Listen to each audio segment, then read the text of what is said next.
St. Patrick's Day, everybody. Ben and Woods, 97.3, The Fan. Top of the morning to you, and glad to have you. Thanks for being here with us. Very excited about today's program. Usually am about Mondays, man. We come in here on a Monday, and there's so much to talk about. Now, tomorrow, and then Wednesday, and then Thursday, and then Friday might be a little bit, well, at least we have basketball. March Madness starts. We're excited about that, but just good to be back here after what was a very long, arduous weekend, at least at the Woods family household. I'm Woodsy. That's Paul Reindl, the executive producer of the program. Good morning, Paulie. Hey, how are you? Doing well. Ben Higgins, your friendly neighborhood sports anchor, joins us as well. Everyone's got their green on, some semblance of green. I've got my, I have this green sweatshirt on, but it is 86 degrees in here, I'd say, this morning. Last week, it was 41 degrees. Paulie, when you were out, we could see our breath in here. I'm not kidding. That's why Adam had to leave the show and go get literally a mug of hot cocoa in the middle of the show. Turn that volume way up. This is what it sounded like. Adam was on the board. Hello, there's no one here to turn it down. Where is he? Where did he go? He was getting cocoa. Hey, sorry, I had to get some cocoa. What? You had to get what? Cocoa. I was cold. Paulie, it was, I'm not joking. How'd that go over with you? Pretty great. It was pretty great. Why do you think I begged for you to come back? I said, I don't care if you're sick. I need you back here. If you love me at all, you'll be back here. I'm just gaslighting Paulie the whole time he was out. I don't know what hot cocoa does for you. Paulie, I'm not kidding. Ben, would you say it was like 56 degrees? It was extremely cold last week, and I'm kind of missing it because me too. It's too hot in here. It's so freaking hot in here now. I had to take my sweatshirt off. Paulie's got his. What's your shirt? It's just a brand. I got this in Vegas. Okay, and you got your green. Got a green hat on. Your green lid. Now Ben is in the what would you call that? Drab, olive drab, which is just perfect. I mean, it's just perfect for you. It's more of an earthy greenish green, as opposed to the completely fake green. The fake Irish green. It's you don't have anything green, do you? I really don't. I was looking through my closet just in case. The only thing I have is green is that XXX ho ho ho Christmas sweater that I wore a couple of years ago for our Christmas and holiday extravaganza, and I felt like, even though it's green, probably a Christmas sweatshirt is not mixing holidays. Yeah, exactly. Yeah, which we don't like to do here. We don't like to touch tips as it pertains to the holidays here. We keep them separate. Now, you know what you're in store for today. It's St. Patrick's Day. You will get the finest piece of audio ever produced on local news. If you don't know what that is, I don't know what rock you've been, what Blarney Stone you've been living under, but holy smokes, it is the best. Crichton, Alabama. To me, it looked like a leprechaun to me. You will hear that at some point today. That is a guarantee. It is a tradition, not only on our show. You'll hear it on me, it looked like a leprechaun to me. Yeah. Who all see the leprechaun say, yeah, the best. It's an actual news story that ran. And we will play that for you today. How was everybody's weekend? Benjamin, I know you played. What'd you get in? About 49 holes. Yes, good golf. God. It was like a staycation. I had my buddy in town. We played a bunch of golf, and I had a very relaxing weekend. Unlike you, where you were just popping from one event to the next, to your second job, to whatever else you were doing. You know, weekends are supposed to be a time to shut the mother down and relax. We had a very, very lovely dinner on Friday night with our friends, the Casters. Dave Castor, who used to work here, he's in local radio still. Works over at 91X, is one of my dearest friends. Known him since the day I started. And it was crazy. His son, Billy, at the time was 1. Billy is 15 years old now and plays high school football.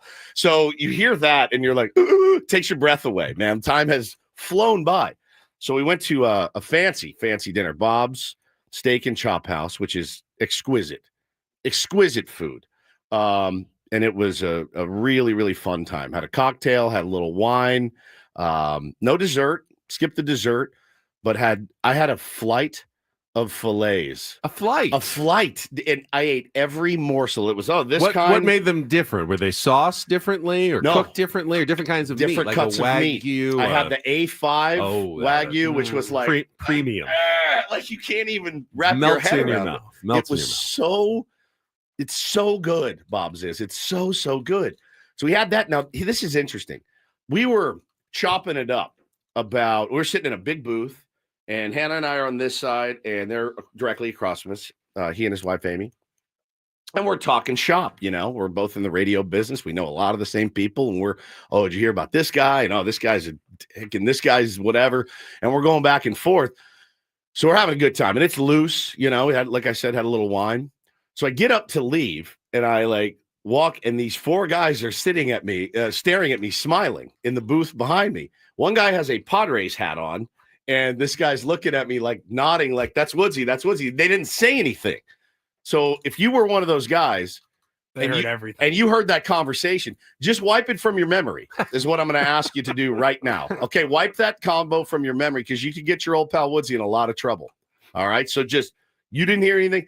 Had I known, I just would have bought their dinner and be like, I'm gonna pay for your silence, which isn't the first time we've done that. Okay, that's happened. That's happened to us before. Yep, that's happened to us before. Immediate flashback. We were. I won't mention any particulars. But we were at a restaurant somewhere together, the 3 of us and somebody else. This is many, many years ago. And boy, we were like, it was about a 3 to 4 hour dinner. Yeah, it was literally like a 3-hour dinner. The drinks were flowing. It was fun. It was a really fun night. When you say that we were, it's like 90% you. Oh, it was me. It's like 10% Paul and like 0% me, but that's fine. Ben just sits there. But we went absolute scorched earth on anybody that was currently or had ever worked in the San Diego market. Correct. And gave you our raw opinions. Yeah, you got it pretty real and uncensored. And then as we were getting up, this guy's like, by the way, guys, in a Dodgers jersey. Yeah, Dodgers jersey and hat. He goes, "What's up, guys? Big fan. I know I'm a Dodger fan, but I pretty much just heard everything you guys just said." And I go, "I'd like to buy your dinner, sir." And I did. I bought his dinner. I was like, "Let me buy your meal."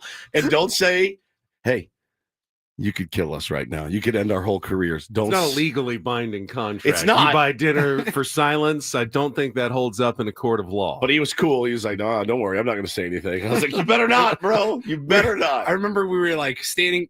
How you do the dinner. You have drinks after your meal. You're still talking with your group. Yeah. Then you go out in front of the restaurant in the parking lot or right outside of the door, and you talk for another 20 minutes together. That's where we were like, "What do we do? What do we do? What do we do? What do we do? What do we do?" Yeah. And Woods goes, "You know what? Screw this. I'm going back in." I went back in, bought I think it was he and his dad. And we dropped the hammer, but it happens. You got to be very careful. This was many years ago, Jose. So don't worry about it, Dodger fan. Get out of our chat too. Go listen to who's on right now in the mornings in LA talking. I promise you they're not talking baseball. But listen, there's a lot of Padres news to talk about. Man, who would have thought that we would get to the point in the year 2025 that your old pal Woodsy is going to come in here fired up to talk about SDFC, my new favorite team, all the way in, watched every single second of that match on Saturday against Columbus Crew, tweeted about it, was making phone calls about it. I'm all in. They got me. They own me. You didn't watch any of it. You were just following on Twitter. I did not. I was just following on Twitter as I was having dinner, but I saw the goals that were disallowed on offsides calls. Just save it, dude. Save all this because I was a wreck. I tweeted, "This sport's going to end my life." I don't know how. I also tweeted, now I know I have a lot of friends that love soccer, and they've been trying to get me into this sport for 20 years. And I pushed them away and pushed them away. I said, "No, man, it's not for me. It's Keep Away. I don't want to watch Keep Away. I can play Keep Away with my kids. I'm out. It's too long. I don't understand it. Blah, blah, blah." Bro, you slap the SD logo on you, dude. I'm all in. And I'm telling you, that game almost. I think it's you slap the MLS logo, you're all in. No, it's the SD. It was the SD and the we had like MLS. 4 other soccer teams. That's true. It's Major League. Yeah, it's Major League. Yeah, you're right. I think you're right. I'm not criticizing. I think that's right. I think you're right. No, part of a it. Major League team here in San Diego, and of course the Manning connection does not hurt even a little bit. It gets guys like me on board. And I'm sitting there watching that game. My heart racing, man. My heart racing, screaming at the television. I'm like, oh, great. Here's another sport where now I'm going to get, have a cardiac arrest over a dumb team. So I watched all that. Can't wait to give my thoughts on it. I know that I have newbie eyes is what I told our buddy Darren. I was texting with him yesterday. I go, "Bro, look, I know I'm a newbie, but you go back and listen to the broadcast and you tell me I'm wrong. And he goes, all right, I will. And I have a lot of takes about this, man. And I'm telling you, I cannot wait to get out to a game. I cannot wait to get to the game. The games look insane. Look like they're so much fun. So, yeah, you're going to get MLS Woodsy today, and I couldn't be happier, more fired up. Back home in 2 weeks. They're on the road next weekend, but they will be home on the 29th for their next home match. And, I mean, we just got so much going on between now and then. Between now and the next home SDFC match, we have 4 local teams in the NCAA tournament. We got opening day for the Padres next week as well. You know, baseball season is right around the corner, which is, our time to thrive in the summer here. So we got a lot to look forward to, Woods. And my missus is off of social media, and I did want to give her a shout out this morning. She just completed yesterday her sixth half marathon. And it's such a... Which one was this? This was the Encinitas Moonlight Marathon, Moonlight Half Marathon. And she was kind of bummed because they had to run the same route twice. Oh, so which is kind of 6.5 miles twice. Yeah, dude, which is kind of a bummer. I mean, it's nice down there and everything, but if you're going to run that far, you just want to keep running. And so, but she did it, man. She crushed it. She was not feeling her best. She had bad feet and went out there and finished that race. And I was so proud of her because I told her on the phone, I said, you have the most intestinal fortitude of anybody I know, but especially in our house. Because in our house, we're like, what is it? It's hard. No, I'm not doing it. My kids are starting to get that thing. They need to be more like their mom and less like me. I'm like, I'm not doing that. And a buddy asked me yesterday, hey, when are you going to run one with her? I go, the day that somebody puts a gun to my head and says, if you don't do this, I'm going to kill you. That's the only time. It's the only chance. I won't run a 5K.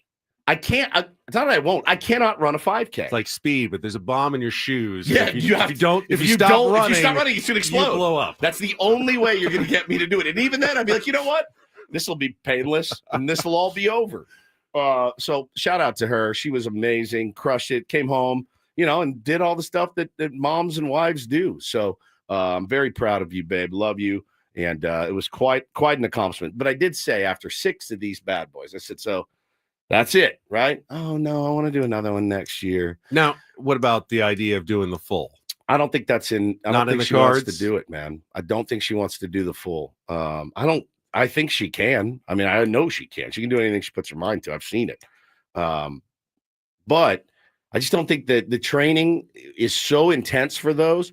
The training for this one's kind of intense. Oh, I'm sure. And so, man, I just don't know. I just don't know if she wants to put in the time and effort. But don't give her any ideas, dummy, because then all next year she can be training for a marathon and I'm going to be in hell. So it's more about me as usual. But it'd be cool to do one of the traditional, like the Boston or New York, yeah. Like go do one of those if you could ever think about making it the entire 26.2. And it turns out, I mean, I had a buddy that did a full one in Chicago and he went doo-doo in his pants in the middle of it. And it's one of the things I needed to hear. He goes, I couldn't. It's not uncommon. It happens a lot. And he goes, yeah. I go, did you finish? He goes, no.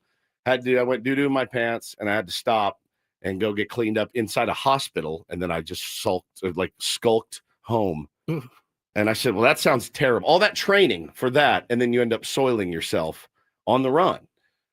Doesn't stop some people. They keep going. That's so gross. I remember I saw some guy running. I remember it was the Olympics or one year where the woman was like, she was actually had like a towel and just kept the back of her leg as she's running.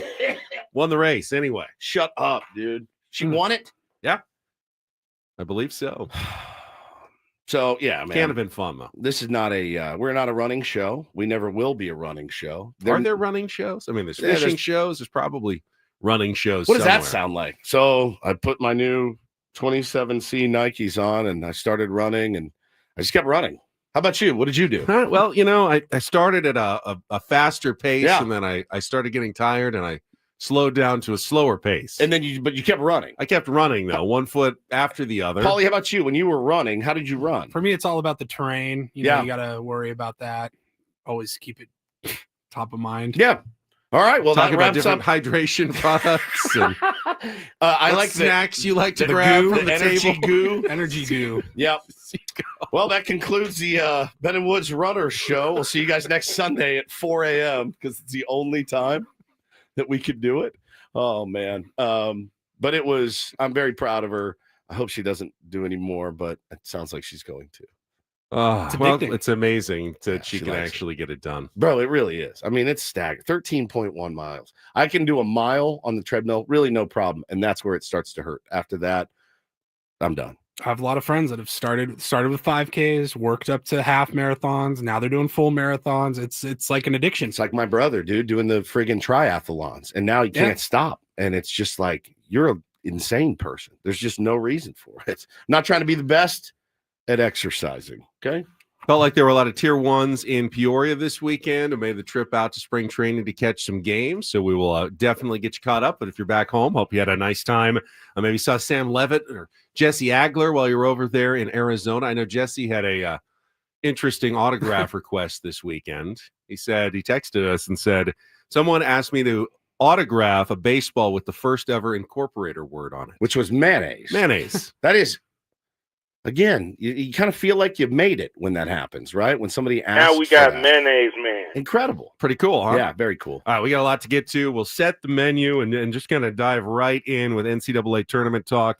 All the big news yesterday in San Diego that is coming up next after Kelly's traffic. You're on 97.3 The Fan. Well, grab your phone and your dancing shoes. It is time to make your entries on March college basketball with Underdog. Nothing beats March basketball. Bring the fun of a bracket to every game by making entries on Underdog. To play, all you got to do is choose whether a player will go higher or lower on one of their stats, points, assists, rebounds, and more. They got all your favorite leagues, teams, and stars to choose from. And guess what, my friends? You have real baseball starting tomorrow with the Dodgers and Cubs. So you can actually get in there. I've already done mine. I've already made my picks on Underdog. I'm having a blast with it. You will too. Download the Underdog app, sign up using the promo code WOODS to unlock a special offer of up to $1,000 in bonus credits when you make your first deposit.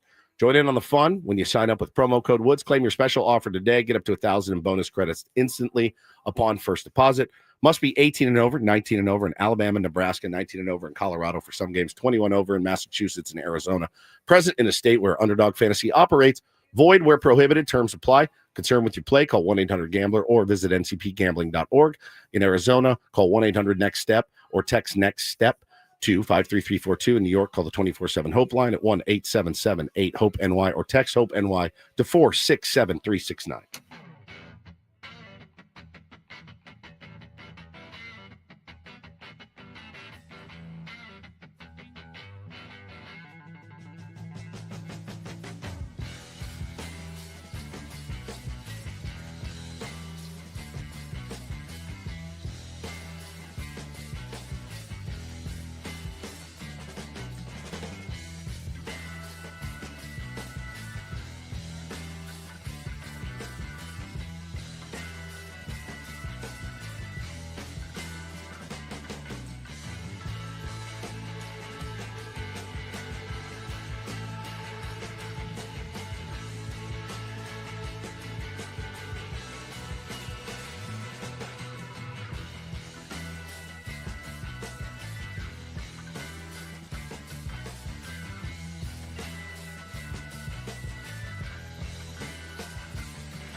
that we should do a Ben and Woods 5K for charity or something, and I don't want to. I don't want to do it. No. What I would submit is that we do a Ben and Woods 1K, which is 1K. 0.6 of a mile, which I think we could all get through. 1,000 yards. It's like down the football field and back 5 times or 5 times. Yeah. Down and back 5 times. Oof. I mean, it's not nothing. That's not nothing. But 0.6 of a mile, I think we could do it. And then we could have wings and pizza along the way as we run. Beer. I mean, that is good. That's a good idea. A 1K. That's more our speed, I'd say. We can build up maybe. Maybe next year. Everyone gets a medal. Everyone gets a medal. And that's 2K. 1.5K. It was 1K, I think is great. Then the following year, we can build up, he said. So. Yeah, we do. We start with the Ben and Woods 1K. Then go to a 1 mile the next year. Yeah, maybe 1 mile, the 1 mile run for charity. Or you just do a 40-meter dash and call it a day, as Keegan says. Ooh, Ben and Woods 40 times would be elite. We tried that in the hallway. It didn't go well for me. I'd like to see after you've dropped 40 pounds. Still very slow. But you got to be better than that. No, I really don't think so. Okay. I don't think my speed numbers have gone up at all. All right. It's very rare that we have live sports going on at 6 a.m. God. We already had. All right. And I'm not even allowed to watch it. It is not on our television. I made Paulie turn it off. Woods made Paulie turn the golf off. But during the break, I checked in and probably don't have to check in again. 3-hole playoff this morning between Rory McIlroy and San Diego State's J.J. Spawn at the Players' Championship. McIlroy birdied the first hole, the 16th. Spawn parred it. And then at the Island Green 17th, McIlroy put his first shot on the green. Spawn hit it into the water over the green. So he's probably going to be 2 or 3 down going into the final hole of the 3-hole playoff. Yeah. Looks like Rory McIlroy is going to win another Players' Championship. J.J. Spawn's on St. Patrick's Day, by the way. Settle for second. That's true. On the Northern Ireland man with the win incoming. And, of course, he'll probably be favored at the Masters, the one major that he does not have after winning twice already this year. But that's the elusive one for Mr. McIlroy. So there's your update on a little golf live this morning. Conflicted with J.J. Spawn, right? Aztec for life, massive Dodger lover. It's from L.A. originally. Yeah. So. Walked on, I think, at the San Diego State team. Which is great. It's not as heralded as his teammate Xander Schauffele, but has a win in his career on a very solid PGA Tour career, but not going to get the biggest one. Yeah, what do you do about that? I mean, you root for the Aztec, but you're a massive Dodger lover. Pass. Glad you put it in the water. That's my feelings on it. That's fair enough. Sucks to suck. Fair enough. Speaking of the Padres, we have some news this morning. The Atlanta Braves have named their opening day starter for their matchup against the Padres next Thursday at Petco Park. This is going to come as a shock to everyone. Going to go with last year's Cy Young Award winner Chris Sale in Game 1 against the Padres. God, man, nothing like out of the frying pan into the fire, my boys. He's a good pitcher. I watched his little bit of his start the other day in spring training, Ben, where this is not a misspeak. My dude had 20 whiffs in a spring training game. He had 9 strikeouts and 20 whiffs in a spring training game. He's feeling good. He's feeling locked in, and we'll see him opening day. I can't wait. I cannot wait what a matchup it will be. My guess is it's probably going to be Dylan Cease. So Mike Schilt is expected today to name his opening day starter. That's the word around Peoria. And with Yu Darvish taking a bit of a breather due to fatigue, it's all lining up for Dylan Cease to be the guy. Yesterday, Cease got, I don't know how many whiffs he got, but he got 8 strikeouts. Yep. Which means he got certainly a lot of swing and miss yesterday. I was in the split squad game against the Angels, but 4 2/3 innings, no runs, 8 strikeouts for Dylan Cease. So that could be a heck of a pitching matchup. Well, I mean, you're always going to get a lot of good pitching matchups on opening day. Day one. I would think that Sale Cease is certainly going to be one of the best that you're going to find next Thursday, and likely going to happen. Maybe Sammy Levitt, when he joins us from Peoria in our 8 o'clock hour, may have that news, or it may come a little bit later in the morning, but we are expecting Mike Schill to officially name his opening day starter later today. Thale and Thief. Speaking of your Thief drop, we have our tournament of drops continuing today. We are down to the Sweet 16. We will announce the rest of the winners from our first round matchups that we had for you on Friday as we vote for our favorite little sound bites over the past year, and then we will give you all the matchups, 8 more for you to vote on for our Sweet 16. We'll get down to the Elite 8 tomorrow. 8 becomes 4 as we go from Tuesday to Wednesday. 4 becomes 2, Wednesday to Thursday, and then 2 to 1. We crown our champion on Friday this week when we wrap up our week at Dave & Buster's with our live show on Friday morning. Yeah, we got so much to do. It's going to be drinking from a fire hose this week. I can't wait. I love this stuff. Yeah, if you hadn't heard, we are going to be broadcasting live all day on Friday from Dave & Buster's in Mission Valley, watching basketball. We got prizes to give away, specials and everything. So if you're thinking about what you're going to do on Friday, early on a Monday, think about joining us at Dave & Buster's in Mission Valley for our show on Friday morning. No question. Happy birthday to our pal Eric Whiteman. He's in the YouTube chat this morning, along with many, many others. A lot of people up and watching Ben and Woods on YouTube this morning. We certainly appreciate you guys as well.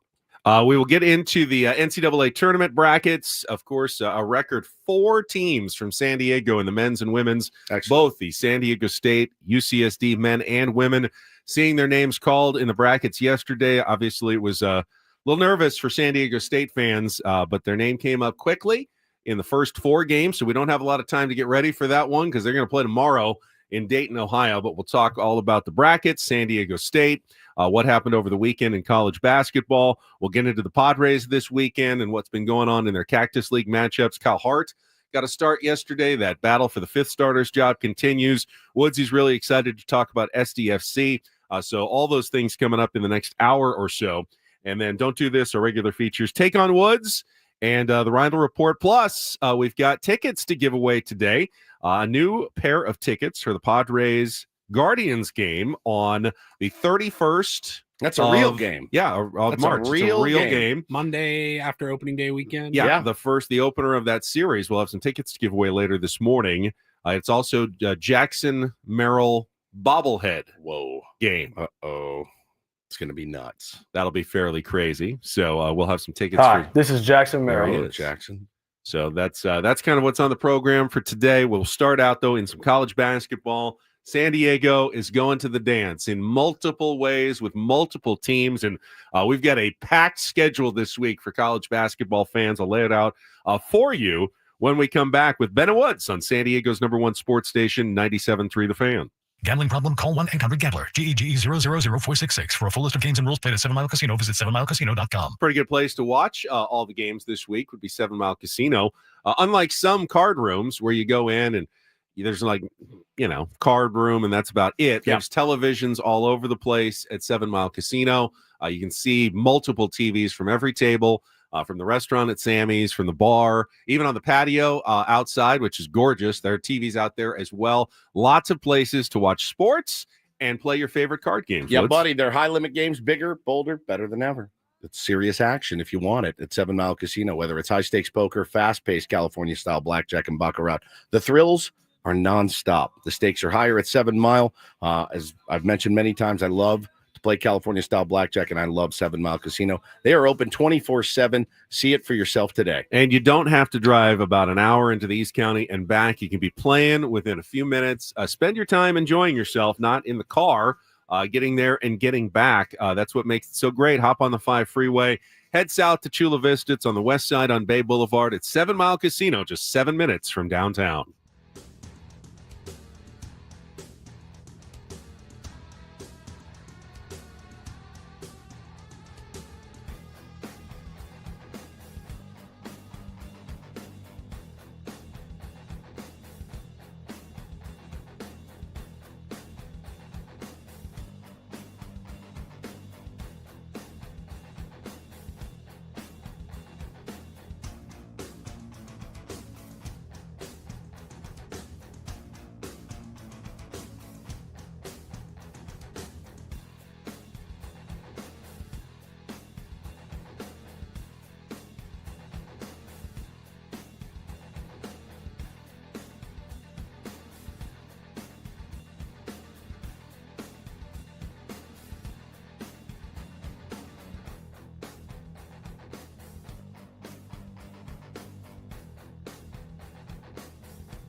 I took a lot of grief last week when I remained at least somewhat confident that San Diego State would get into the NCAA tournament. Boy, you sure did, dude. Not from us. But... I knew it would be close, and they would need to avoid some bid stealers. And for the most part, they did. Came down to the Final Four. But, of course, yesterday, the Aztecs got the good news. They gathered privately, which I think is funny because when you know you're in, they invite, boosters and the media to come. Maybe some students. Yeah, students. You get a big setup. It's a lot of fun, like UCSD yesterday did. But when you don't know you're going to get in, you don't really want the public to see the bitter disappointment of getting left out. So you'll have like one of your own cameras there, and if you're not in, then you just burn the video, right. And like never speak of it again. But they did. They gathered together in one of the team rooms, I think at the Jam Center. Quickly, I mean, before you could even like settle in for the selection show, their name came up right away in the first 6-11 matchup as a first four team, of course, heading to Dayton, Ohio to take on the North Carolina Tar Heels in the first four matchup. And then the winner goes on to the South Region first round against Ole Miss on Friday in Milwaukee.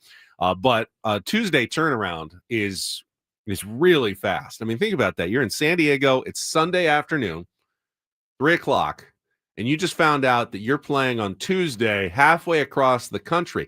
Dutch actually didn't even realize because he knew it was a Friday game in the South region. So he thought for about an hour that they were going to play on Wednesday. And everybody did. And then so I did too. Aztecs posted the graphic on Instagram, we're dancing or whatever, and it said Wednesday. Usually the Tuesday game goes to Thursday and the Wednesday game goes to Friday. But this year, both first four winners are going to a Friday game.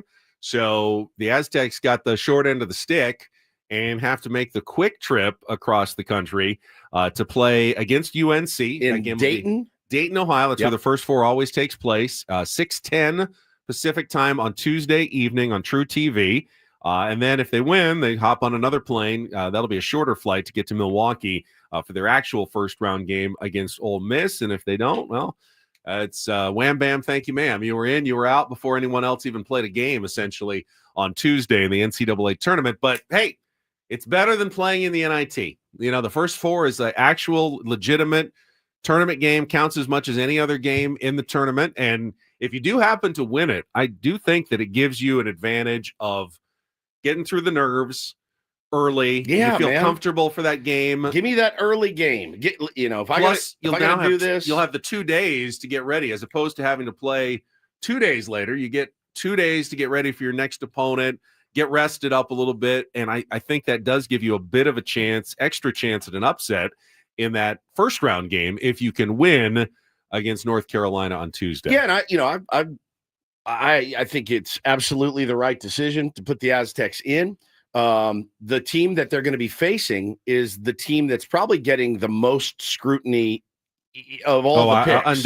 Undoubtedly, UNC is getting the most. A lot of reasons. Well, yeah, their quad one wins, or their quad one record 1-14. Is that right? 1-12. 1-12. Yeah. In quad one, they haven't beaten anybody. And listen, we talked about with the Aztecs building that brand, building that cachet. This is a cachet pick. That's what that is. That's all this is. Their athletic director is like the head of the committee, like the head of the selection committee. Now, technically, anytime they talk about his team, he has to leave the room. And he said, hey, I wasn't there for those discussions saying North Carolina in. But guess what? He has to come back in the room. He does. He has to come back in the room after the What'd you guys say? What'd you guys decide? How'd it go? We have your team in. Okay, thank you. All right, thanks very much. And again, the guy is standing right outside of that door. He's going to have to come back in here. We have to put him in. And again, it's North Carolina. Okay, that's a cachet pick.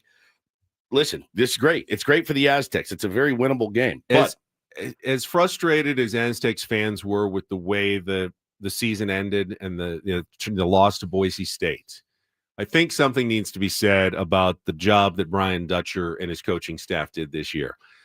The youngest team they've ever had. You lose Reese Waters before the season starts. Your best player doesn't play a minute all season long. You lose your best player in season, Magoon Guath, for the final 6 games of the year. And you still make the NCAA tournament for the 5th straight year. Would have been 6 if not for the pandemic. Yeah. I mean, we're really a phenomenal job by Brian Dutcher. Anything beyond this now is gravy. I'm not going to, if they lose to North Carolina, I'll be disappointed. Yeah. But there's not going to be even a bit of anger about this season. It was a very successful season for San Diego State this year in my mind. Now, Paulie, like, you were embarrassed after the Boise State loss. It ended up working out for them. It worked out. If there was ever a year for the team to get bounced after one game in the Mountain West tournament, it's when you have to play on Tuesday of this week. Yeah. Yeah. Like, you got that extra. Now, had they made it to the championship and lost, would they have been more of an at-large in the field of 64? Maybe. But they're probably still playing in Dayton on Tuesday, and then you just had 2 more games in 2 more days. But my point is, if they go in, they lose to North Carolina. Are you pissed? Are you embarrassed? Yeah. Not embarrassed, but pissed. Yeah. Because North Carolina is not good. Yeah. You can beat that team. That's a team you should beat. No, they're not good. They nearly took down a Cooper Flagless Duke, but a 1 seed in the ACC tournament a couple of days ago. So they're dangerous. Let me tell you some stories about the deals I nearly closed. And they are dangerous. And San Diego State plays like they did in the second half against Boise. You're screwed. They're not going to beat anybody. Correct. They're not going to beat UC Riverside. Yeah, look, it's the tournament, and literally anything can happen, and it probably will. Even though, as I did my brackets this morning. How chalky were you? As always happens. I'm like, this year, I'm really going to get after it. 1 versus 2, 2 versus 3 for the Final Four.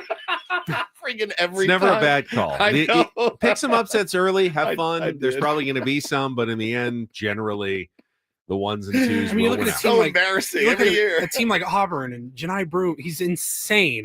and a team like Alabama, who scored, I think they said they scored over 90 points in a game 18 times or something. Yeah. Like insane. Yeah. And you're like, how do they not win every game that they're scheduled to play in the tournament? Right. But somebody's going to lose.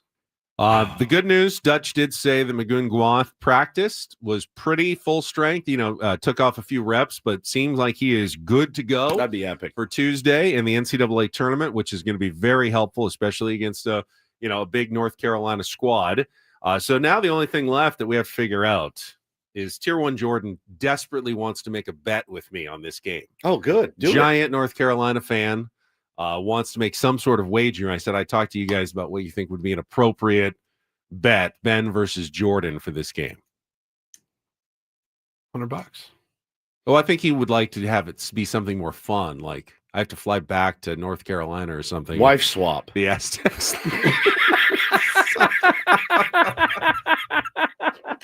You win against your old lady. I win. Yeah. I don't know about that either.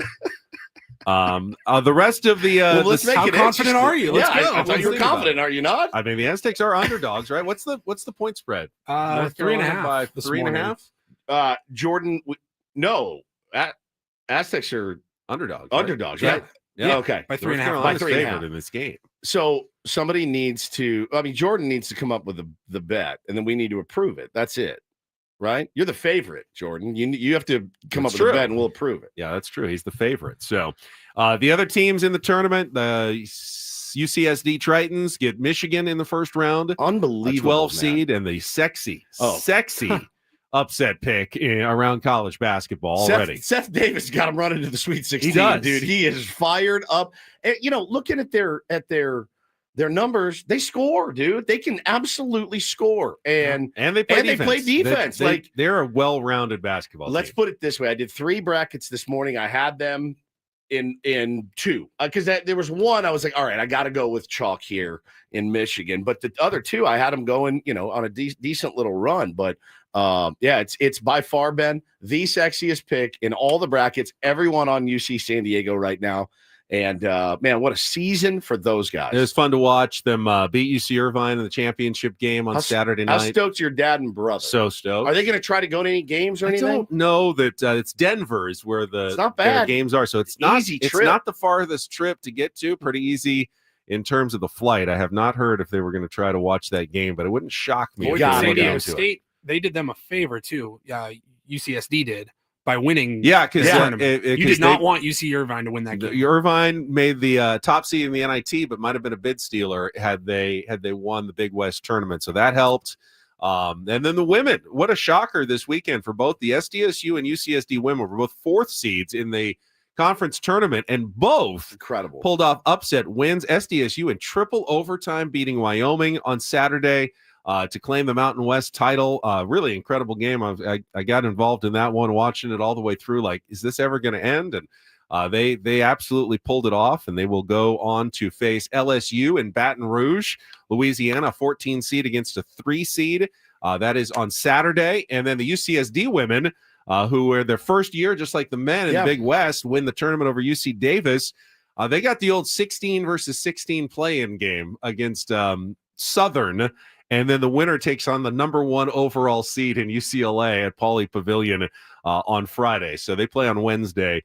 It's just an accomplishment to get in, and I'm sure they'll have a chance to win that first game against another 16 seed for the right to probably get annihilated by UCLA. But what a great accomplishment for the UCSD women as well to get into the tournament. Yeah, we were talking about it before the show started. To be able to do that in your first year of eligibility is just incredible. Foresight, having to go through the 4 years of sitting there knowing we can't make the tournament. Doesn't matter if we go undefeated. You still got to recruit really good players here, letting them know, hey, man, at the end of your run here, freshman that I recruited 4 years ago, if you're still here, then and only then do we get a chance to make the tournament. And they've done such a great job at getting really good players. And now they're in the dance, and if you're a UCSD fan, you have to get one. Like, you have to get one. You got to get this first one. You got to get them. Women's, men's, you have to get that first one. Not a lot of respect. Michigan won the Big West tournament, or the Big Ten tournament yesterday, and they're not getting a lot of respect around the country. I'm sure that'll probably be something that they'll get reminded of in practice the next few days. Hey, that everybody's picking this little UC school from California that's never even been in Division I to beat us, Michigan, mighty Michigan, the Wolverines in this game. So I think they're going to come out a little on edge. Knowing that everyone's picking against them for the upset. Well, I like you guys, man. I can't wait for this thing to start. I love the tournament. Again, there could be games every day. Let me lay out the schedule coming up. First, we gotta check traffic, and then I'll lay out the weekly schedule for you here on 97.3 The Fan. From the 855 Get Ross Traffic Center, protecting San Diego after accidents or injury, here's Kelly Danick. North 805 seems to be having a tough time this morning. There was an earlier crash through the 54 speeds back to normal there, but now reports of a crash on the 43rd Street off-ramp, North 805. That's over the right shoulder. Fortunately, that's the only trouble spot on our roads. Everything's looking nice and quiet elsewhere around the county. I'm Kelly Danick with Ben & Woods, San Diego's #1 sports station, 97.3 The Fan. All right, so Tuesday, it's the Aztecs, North Carolina at 6:10. Wednesday, it's the UCSD women against Southern at 6 o'clock. Thursday, it's the UCSD men against Michigan at 7 p.m. Friday, it's the SDSU men if they win in their first round game against Ole Miss at 1:05 p.m. approximately in Milwaukee, and would be the UCSD women if they win against #1 overall seed UCLA on Friday. And then Saturday is the SDSU women against LSU at 7 p.m. every day this week. By the way, tonight, Point Loma Nazarene, PLNU, is playing for a spot in the Elite Eight in the Division II tournament when they host Cal State Dominguez Hills. So you've got teams playing literally every night this week, and if the Aztecs keep winning, could be playing on Sunday again in the NCAA tournament in the second round as well. So what a week of college basketball we've got here in America's finest city. It's going to be great, man. Going to be great. Very happy for all the alum, in this town. I just texted your brother, actually, and I said, you have to go to Denver. And he did not write back yet. I said, you have to go. You got to go to Denver. Go see your squad. I think you have to. You have to. It's such an easy flight. You jump on Frontier or whatever, and you're there in an hour and a half. I had friends booking flights to Dayton yesterday. Oh, off to Dayton. Whew. The night game. They're going to watch their team play in the tournament. Yeah, man. Bro, this is San Diego State goes every year. Yeah. This is your first year. You got to go. Got to go. I promise you, your brother and your dad, in their wildest dreams, when they played there, never thought this was possible. Never thought it was possible. Fun to get to see them play Michigan as Crazy, well. Right? Crazy. An historic team, 100% in a 12-5. I mean, not some random conference winner, which would also be fun. Because then you have a better chance of winning. There was a school in the bracket I had never heard of. I got to find it. Really? Yeah, I meant to write it down. I've literally High Point. That's it. What is I that? heard my wife was telling me something about High Point has like the greatest dorms in like all of America. They never flood. Where are they? They're at the High Point. Of I think what? it's in High Point, South Carolina. They have never entered my brain. When I was North picking Carolina. North Carolina. I go, what? High Point? Where was that? And they're in the tourney. Aztecs played them a few years ago for some reason. I have never heard of them. All right, we'll come back. I thought that Let's was talk a football play. Let's talk some Padres. What went down this weekend in Peoria, second to last weekend of spring training. Oh, boy. It's coming up next on San Diego's #1 sports station, 97.3 The Fan.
planning the show on the fly. There's just so much to talk about. So much. It's just hard Everything to piece that's going it on. It's like a little puzzle. I was hoping to get some Padres in our last segment, but we needed all the time to talk about NCAA basketball.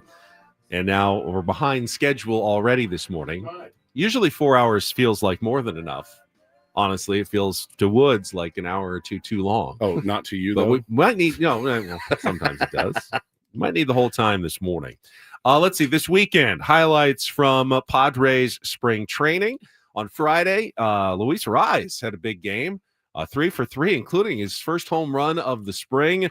Padres bats broke out in a 9-8 win over the Rangers. Jake Cronenworth had a 2 for 2 game. Xander Bogaerts went 2 for 3. Nick Pivetta, though, struggled a bit on the mound for the first time after 2 really good spring starts. He's working on something. 5 earned runs in 2 2/3 innings. It's fine. Working on something. It's fine. And then on Saturday, Michael King, they said was solid. He did give up 3 runs, but they seemed happy with where he is as he's preparing, face the Mariners. And then Gavin Sheets has done just about everything he can to lock up a spot on this roster. Another 3 for 4, 6th home run of the spring. Going to be hard to keep him off the team at this point, Woods. Yeah, man. He's battling. He's hit 2 strike knocks at 107 off the bat. I mean, he's doing everything he needs to do to make this squad right now. And man, the decisions that they're coming up in the next week or so for Mike Schilt, AJ Preller, and company are going to be difficult ones, Ben. We always say too, when we talk about roster spots that are open and positional battles and competition, that a lot of it works itself out, and it might have worked itself out a little bit, at least on the pitching side. You saw the news about Matt Waldron. What did he have? Like an oblique, man. Yeah. It is just the kiss of death for baseball players. I mean, whether it's you're a hitter, whether you're a pitcher, it's just the kiss of death, and it takes forever to recover. So I played golf at the GOAT with a couple of guys who were from Omaha who knew Matt Waldron and were bummed to see that he's not going to be ready for the start to the season. Yeah, so he's kind of going to be out of that 5th starter spot right now. Which opens the door for Kyle Hart, which opens the door for Stephen Kolek. Those guys are still pitching pretty well. But yeah, man, as far as the positional battle goes, I mean, Oscar Gonzalez is catching barrel after barrel. Tirso Ornelas is catching barrel after barrel. Connor Joe quietly throwing up about 1,000 OPS right now in spring training, getting on base at a prodigious clip. You look at that, and I'm still seeing Yuli Gurriel getting a lot of at-bats, and it makes me a little bit nervous. Jason Heyward, guys like that. I kind of would figure this is going to be a huge, huge week for those guys that are on the bubble. Obviously, it goes without saying. But Gavin Sheets, Ben, has been the most impressive of all. I know that, and this is wisdom. Don't get taken in by spring training stats too much, but the worst thing you could possibly do would be to dismiss 6 home runs by Gavin Sheets and go, yeah, I just don't think it's real. Let him go, and then have him hook on somewhere else and have a giant season. I mean dude, at this point, you have to find out if it's real or not. And if it's not, and you put him in the regular season, and he DHs for a few weeks, and he's got 1 home run, and he's hitting 180, you can pull the plug then. But you absolutely, I think, have to give him an opportunity not only to make the team, but to get some significant at bats early in the season to see if this is not a mirage. This is real, that Gavin Sheets has figured something out. He obviously has some prodigious power, and if he has unlocked a way to, unleash it a little more often than he has with the White Sox the last couple of years, he could legitimately be someone who helps the San Diego Padres a lot this season. And at this point, you have to give him that opportunity in the regular season. He has done enough, in my mind, to clearly make the team and probably make the starting lineup more often than not against right-handers as a designated hitter, or throw him out in left field, or whatever you need to do. But I want to see him getting some at-bats in April for the Padres. Yeah, I think he's earned that right as well. And, but again, I just pulled up Connor Joe's spring training stats as well. I'm still seeing a lot of people go, he doesn't need to make this team. Oh, absolutely. Connor Joe's on this team. He can play multiple positions. Think about an opening day slot, right? where Chris Sale's going to be on the mound. You got a really good eye in Connor Joe hitting the 7 or 8 hole that day. You feel pretty good about that, don't you? Because he's currently right now, he's hitting 333. His OBP is 487. His OPS is 987. So, I mean, that's a guy with a good eye that gets on base. That's what you need. I think about it this way. What's the message? You go out and you sign Connor Joe and say, hey, we need you to be a guy who can get on base for us, who can play multiple positions, who's going to be versatile, can come off the bench, start when we need you to do. And then in spring training, you go out and you do exactly all of that. Yeah. You do everything the team has asked you. The reason they signed you, you've gotten on base more than anybody else during spring training. Of course you're making the team. I mean, he signed a major league deal. Yep. This isn't even Gavin Sheets, who signed a minor league deal. Connor Joe signed a major league deal. Connor Joe, in my mind, is definitely on this team. The guys who are worried now are Tirso Ornelas, Eggy Rosario, and Jason Heyward, I think, are all a little bit at least on the bubble at this point, because there are limited spots left on this roster then to add players. If Sheets and Connor Joe are both there, I don't even know what is left on the roster after that. Does Tyler Wade and Jose Iglesias make this baseball team? It's possible that I think Iglesias makes the team too. I mean, that you signed him.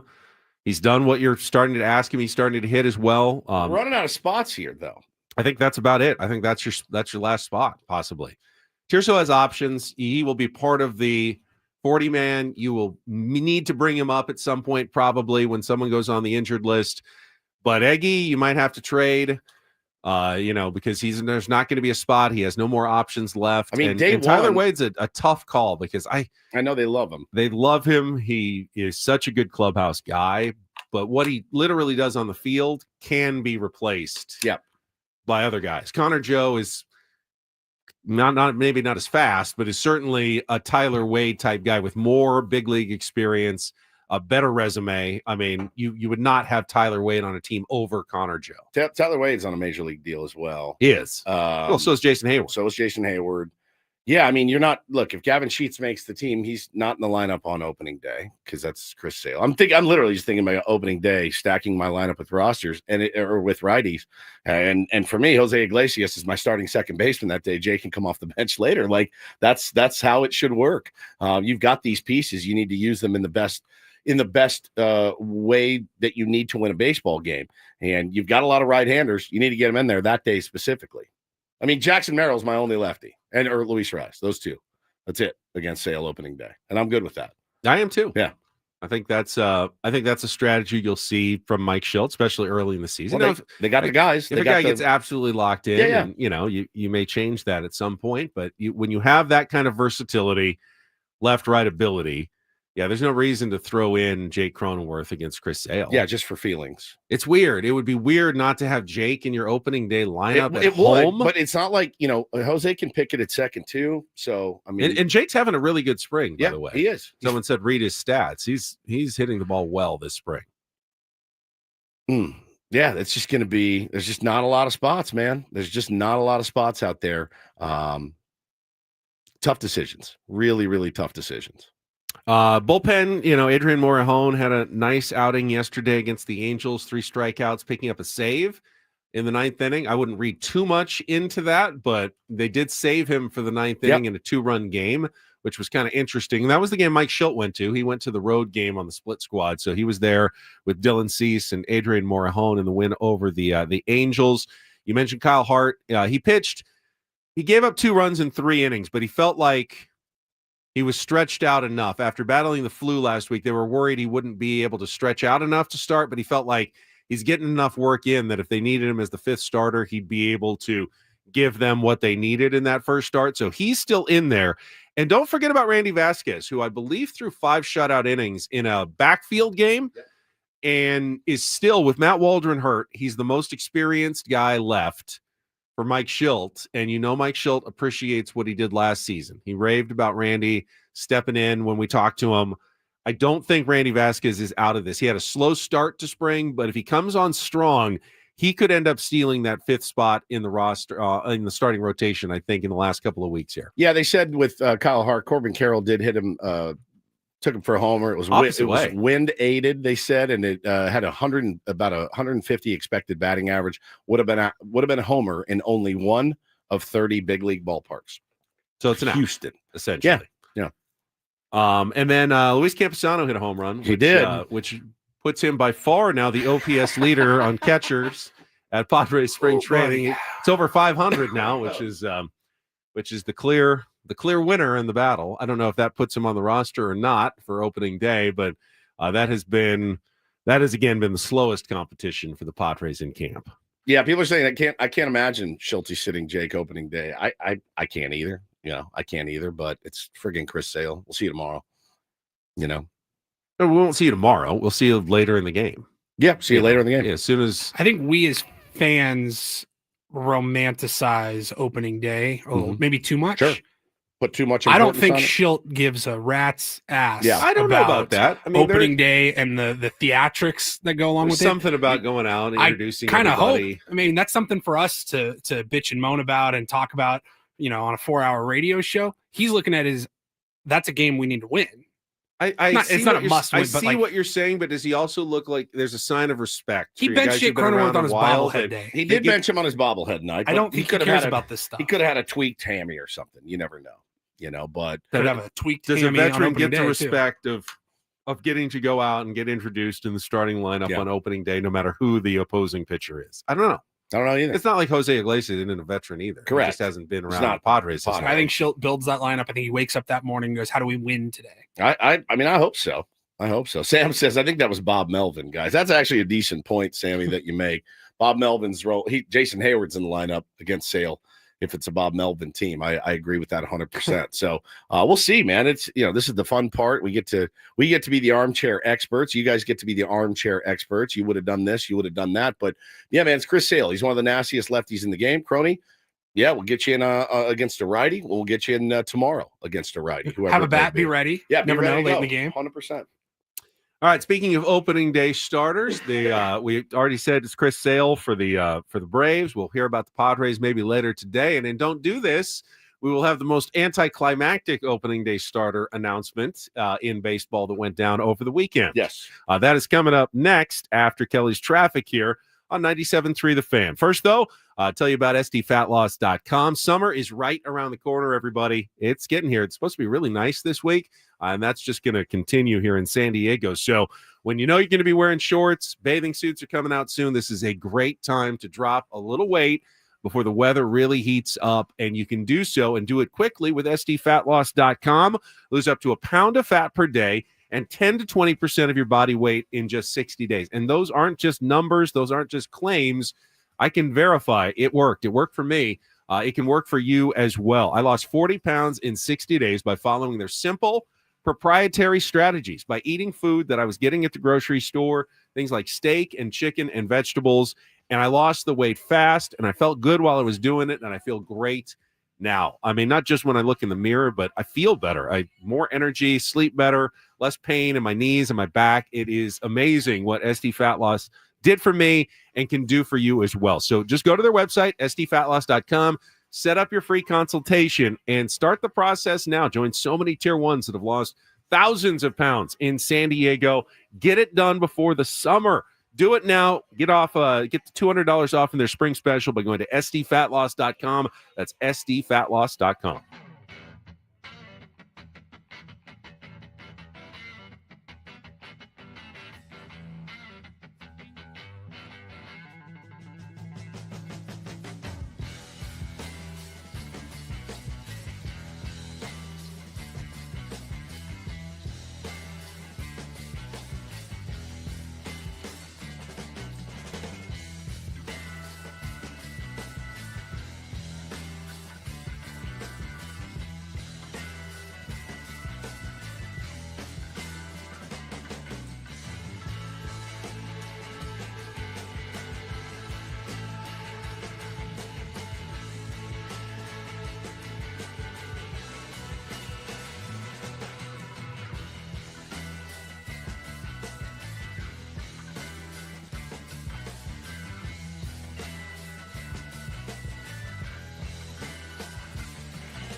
Don't Do This is brought to you by Trust and Will. Don't leave your entire estate, house, kids, and life savings up to chance if and when you die. Do set up a Trust or Will online at trustandwill.com. It's a lot more affordable than you think. Yes, this is. Visit trustandwill.com for more info. All right, let's get us started today with DDT. Well, you guys know how I feel about Paul Skeens, right? You've heard it many, many times. We've got a tournament of drops coming up. I love Paul Skeens. Yeah. But I did find this a little bit unnecessary by the Pittsburgh Pirates. They did the thing where they called Paul Skeens into Derek Shelton's office and let him know, hey, man, you're going to be our opening day starter. And one of the best tweets I've ever seen, Spencer quote tweeted and said, this is the equivalent of J.J. Redick bringing LeBron James into his office to tell him that he made the starting lineup. Who else was it going to be in Pittsburgh but Paul Skeens? Paul Skeens is lacking. He has confidence. He has ability. He's lacking a little bit of personality. Check this out. How you doing? How was your bullpen? It was good. Everything felt good? Yeah. How's your body? Good. Really good. No worries? No, like barely even sore after the last 7. Really? Yeah. I'm moving well. Moving well? Yeah. I wasn't expecting to be like super sore, but like kind of abnormally not sore. Good. Yeah. Good. You watching this? A little bit. That was last pitch at 100. Punch out, fastball down and away. Love that. What's Sparko at right now? Pause. They're watching the Pirates prospect game. Yeah, the spring breakout game. This is fascinating. Yeah. It's been 36 seconds. Yep. It's been 95. Slider's been like 86. So great. It's hard to believe a year ago. Yeah. This was you pitching this, huh? Yeah. It's been a little bit of a whirlwind. A little bit. All right. But you get your first opening day start. There it is. Wow. Oh, congrats, brother. Appreciate it. Thank you. Go. It's so good. Shocker. You're not going with Bailey Falter or Andrew Haney for your opening day start. We're gonna give it to Haynes. He's got a little more experience against these guys. So good. Thanks, Lou Brown. Yeah, we've JJ Redick. LeBron, can you come in here for a sec? Just want to let you know you are in fact playing against the Mavericks tonight. Oh, okay. Thanks, Coach. Appreciate it. So the guy who started the All-Star game last year already, yes, gets to start on opening day for the Pittsburgh Pirates against Sandy Alcantara, which is going to be an elite matchup. All right, for my DDT, this one is at least somewhat softened by the fact that North Carolina did sneak in as the last team to the NCAA tournament.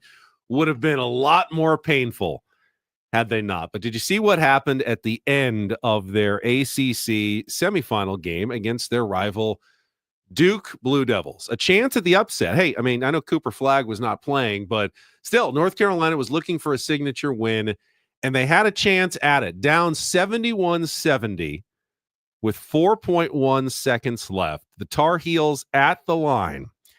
And as the guy goes up and shoots the free throw, Jalen Withers decides to get a little too aggressive and box out on the free throw and steps in the lane a second too early. Referees wave off the made free throw and give the ball to Duke. The game. Yeah, would have tied the game. Instead, Duke has the ball up 1, and they're able to close it out in the last 4.1 seconds. Now, would they have won for sure? You don't know, but they would have had an opportunity, go on to the ACC championship, maybe assure themselves of that berth in the NCAA tournament. They were one win. If Memphis had not won yesterday, if VCU had not won yesterday, North Carolina would have been knocked out of the tournament, and very likely because of a lane violation at the end of the game against Duke in the ACC tournament semifinal. And they were down 21 points at halftime, came all the way back, nearly won that game. So, hey, when the Aztecs face North Carolina, they're facing a team that is somewhat dangerous. Duke is good even without Cooper Flagg, and they gave them all they could handle in the second half of that game. Well, and I'm sure you guys saw for Do This. DD Mega Doo-Doo. Social media absolutely exploding on Saturday as SDFC was going to take on Columbus Crew here at the Snap. And people that you know very, very well. Now, I had been clued in to this earlier in the day, that I got a text that said, hey, man, by the way, the entire Padres starting lineup is going to be here today. And I said, you're kidding. I thought it would just be Manny flying in for another home game. No, they're going to have Joe do the ball, take the big chrome ball and put it on the energy of San Diego. I think. Sick, dude. It's so sick. I know I work with the stage manager, same guy that works with me at the Seals. And he was telling me about the night before. He said it was absolutely electric.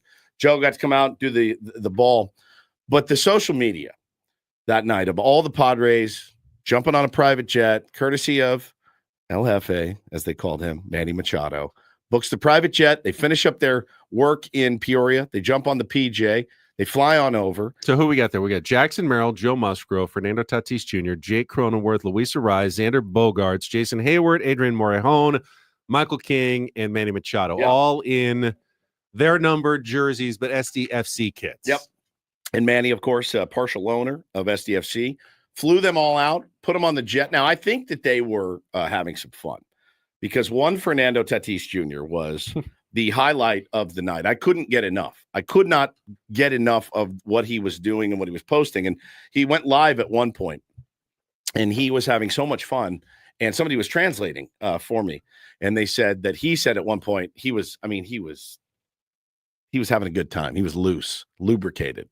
And he goes, I'm insufferable right now. They are literally just tolerating me right now. But he was taking pictures. Our buddy Caesar his daughter got a picture in front of the suite with Fernando Tatis Jr. He was signing autographs for fans. They were really, really drinking it all in, having a great time. And I did wonder, and I loved it. I love to see them. I love to see a team out hanging out. I mean, that kind of eye wash for me goes a long. Get some in and out on the way home. Got some in and out. Just the drunken in and out content was just fantastic. Man, he's just smiling, just sucking down a burger. It was great.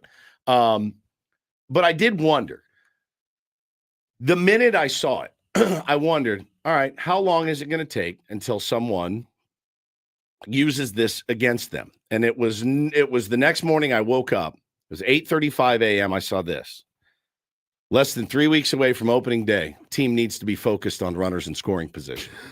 Instead of going on a night when they weren't playing to a soccer game together, hanging out, getting drunk together, being boys.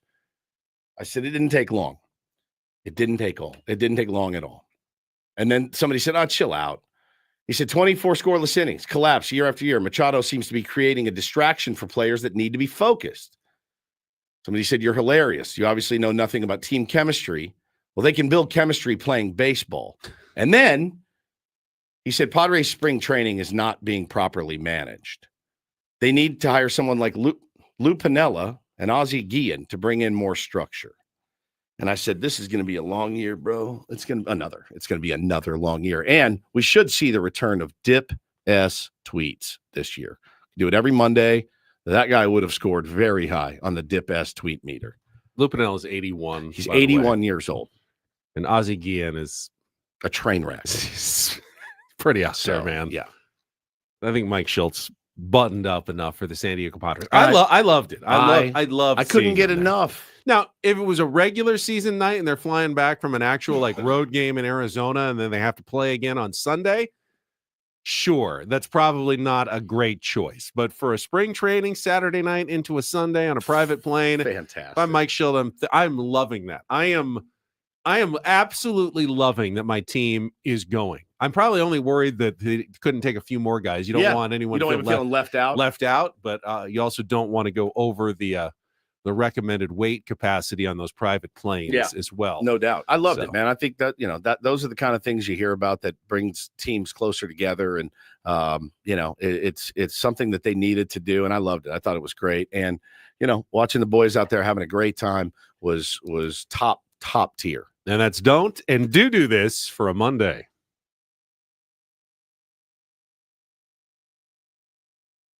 And we'll talk more about the game as well, the SDFC game against the Columbus Crew coming up, as well as our tournament of drops when we return.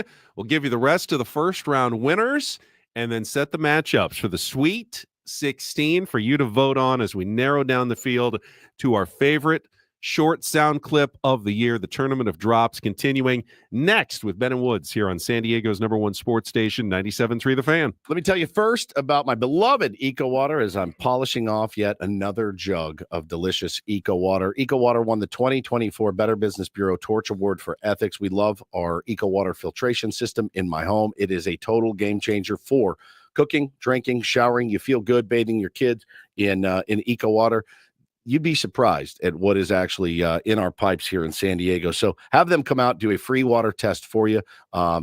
It's the best water that you'll ever have. With Eco Water SoCal's patented soft water solution, you're not just improving water, you're enhancing your family's wellness. One drop at a time, my friends. Celebrating 100 years. Again, free in-home water tests. Don't let another drop of mystery water touch your lips. Call 760-350-3338 or go to ecowatersocal.com. Again, 760-350-3338 or go to ecowatersocal.com. Make sure to tell them Woodsy sent you. Get VIP treatment. Your entire household, from the kids, the cat, the dog. You will love it, man. They'll thank you for it because your water should be perfect.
Did it end up as expected? Rory McIlroy won the Players' Championship over J.J. Spawn, who made a triple bogey in the water on the island, green 17th. Hey, I think he still wins several $1 million for finishing in second place, so not a bad day's work. It's a big purse there. Aztec alum, biggest of the year in golf. So the tournament is wrapped up. We can now start focusing on the brackets, not only the college basketball brackets, but our own brackets as the 6th annual Tournament of Drops continues. Paulie, if you would.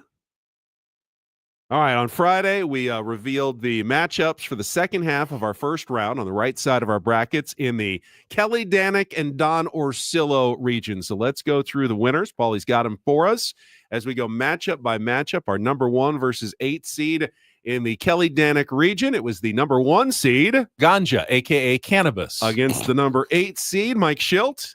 A little algae. And the winner, Paulie?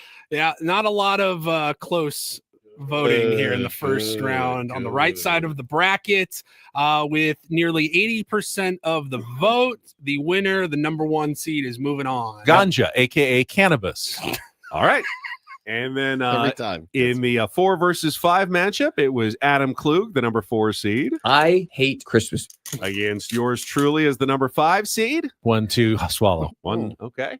And our winner there. This one a little bit closer, I guess, but the 5 seed with 73% of the vote. A little bit of an upset there. 5 over a 4. 1, 2, swallow. Yeah, right. No brainer. And then on the bottom half. What is that about again? I really don't remember. I don't either. I've been trying to figure it out. No idea. Swallow. Bottom half of the Danick region. It was the 6th seed, Mr. Woods. 3, 2. While we were catching up with Padres pitcher Michael King and the Padres dugout about to launch. Michael King with his heavy breathing, very creepy. Going up against the number 3 seed. Oh, there he is. And the winner of that 3-6 matchup, Paulie. Yeah, another 77% clear victory. Oh, yeah. Upset 6 over a 3. Woodsy moving on. 3, 2, 1. Catching up with Padres pitcher Michael King and the Padres dugout about to launch. And then the 7 seed in the Danick region, that would be yours truly again. The Scissor Sisters. Going up against a strong number 2 seed, Woodsy. Dylan Thief.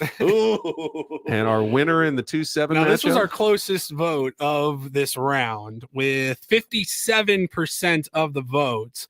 We are going to move on with the number 2 seed, Woodsy. Dylan Thief. All right, those are the 4 winners drop. from the Danick region. Now down into the Don Orsillo region, we have our number 1 seed in the lower right-hand quadrant of our bracket, Hot Beef. going up against the number 8 seed. La Pantera! Good one, man. How big of a blowout was this one? This was the biggest blowout of the tournament so far, with 89% of the vote. The number 1 seed, Benny, moving on. Hot Beef. All right, how about the number 4 seed in the Orsillo region? This is a very sexual matchup. It was. And then the number 5 seed, Woods. Oh, put your pants back on. Man, put those together and you got something. How close is this one, Paulie?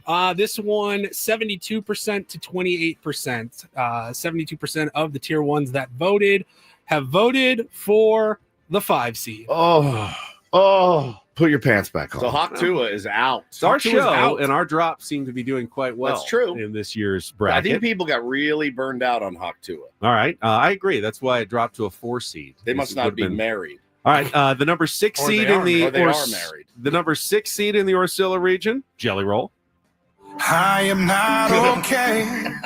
Against the number 3 seed, Mike Schilt. Skipper. What's up, my dudes? How you doing? Good. And the winner of the 3-6 matchup, Paulie. This one was not close. 80% to 20% in favor of our fearless leader, Mike Schilt. What's up, my dudes? How you doing? I like it. Moving on. And then down at the very bottom right-hand corner of our bracket, the number 7 seed in the Orsillo region. Put some money into the kitty. Against the number 2 seed, the namesake of the region. Merrill Madness! He's won before. Another landslide for Don Orsillo in the Orsillo region. This is a 2 seed that really could go on to win the whole thing. 84% of the people selected Don Orsillo to move on to the Sweet 16. Merrill Madness! All right, so those are your 8 winners from Friday's voting. Now we're going to go ahead and do all 8 matchups in the Sweet 16 and get down to the Elite 8 for tomorrow's show. So let's go back to the left side of our bracket. This is the Beau Woods region, where we have a 1 versus 4 matchup to kick us off, starting with the number 1 overall seed. You got a problem. Taking on the number 4 seed in the Beau Woods region. Bootylicious! All right, Hacksaw against yours truly. I think you're going to get smoked. I do too. I but, really do. But that's it's up to the tier 1s That's to right. decide in the voting that will be put up shortly on all of our social media channels. And then we got a number 3 seed in the Beau Woods region. Oh, God. Oh, yes. Woods going up against a This is a tough strong one. number 2 seed. This is hard. You're a crumb creep. Oh, what a tough matchup. Very That is- chalky in that region. Oh, 1, 2, man. 3, and 4 seeds all How made do it you- to the Sweet 16. How do you decide? Oh. I hate when I have to eliminate You're a one that I crumb love. creep. But I like both of those drops a lot. Oh, God. Oh, yes. All right, so that's the Beau Woods region. And then in the Juan Soto region, we have another strong 1 seed I love Paul Skeens. going up against the Ant-Man, the number 5 seed. Bring yes. God, that's a good one, too. Mm-hmm. And then the bottom of the Soto region, the number 3 seed, Adam's big mistake on the board. The Padres have slayed the dragon again. Going up against the 2 seed, John Heyman. Thank you, John. believe it. Oh, okay. That's the bottom of the Juan Soto region. And then back to the Danik region for the matchups. You just heard the winner, so it'll be the number 1 seed Ganja, a.k.a. cannabis. against another Ben drop, the number 1, 5 2, seed. swallow. Okay, so Okay. I'm definitely getting into the Ben Elite 8 versus there. Ben. And then we've got Woods versus Woods in our 6 versus 2 matchup, the 6 seed All right, 3, 2, 1. Catching up with Padres pitcher Michael. against the number 2 seed. Dylan Thief. Oh. Gosh, that's a tough one, too. All right, so we're definitely going to have a Ben versus Woods Yeah. matchup to get to the Final 4 in the Kelly Danik region. And then finally, in our Don Orsillo region, the number 1 seed Hot beef. against the number 5 seed, you against me. Oh, put your pants back on. That is a good one. And then at the bottom of the bracket, a couple of Padres representatives, the number 3 seed What's up, my dudes? How you doing? against the number 2 seed. Merrill And that Madness! shows against Don Orsillo at the bottom of the region. So those are your 8 Sweet 16 matchups, and voting is going to get underway shortly. You can find it on all of our social media channels. Just click the link, go to our Google Docs vote page, and start voting. They will close when the show opens tomorrow at 6 a.m., and we will have your winners and your Elite 8 matchups tomorrow on our Ben & Woods 6th Annual Tournament of Drops. Excellent work so far. Excellent work. The chalkiest tournament we've had so far, which I feel like I've done a good job seeding it that way, but You had to do that, huh? Constant need for credit and attention. It's really grating on me. it's really, it's grating on me, Paulie. Aren't I the best? Tell me I'm the best. Thank God for me. Otherwise, you buffoons couldn't possibly put together a tournament of drops like this. didn't say that. I just thought it. Seeding imaginary drops. Carlos says, give Ben his flowers. I will. Thank you. Thank you so much. Oh, man. Don't forget, you can join 97 through the fan at Dave & Buster's in Mission Valley next Friday as we broadcast live all day long in celebration of the biggest college hoops tournament of the year. Ben & Woods, that's us, kicking things off at 6 a.m., followed by the Braden Soprenet Show, Gwyn and Chris.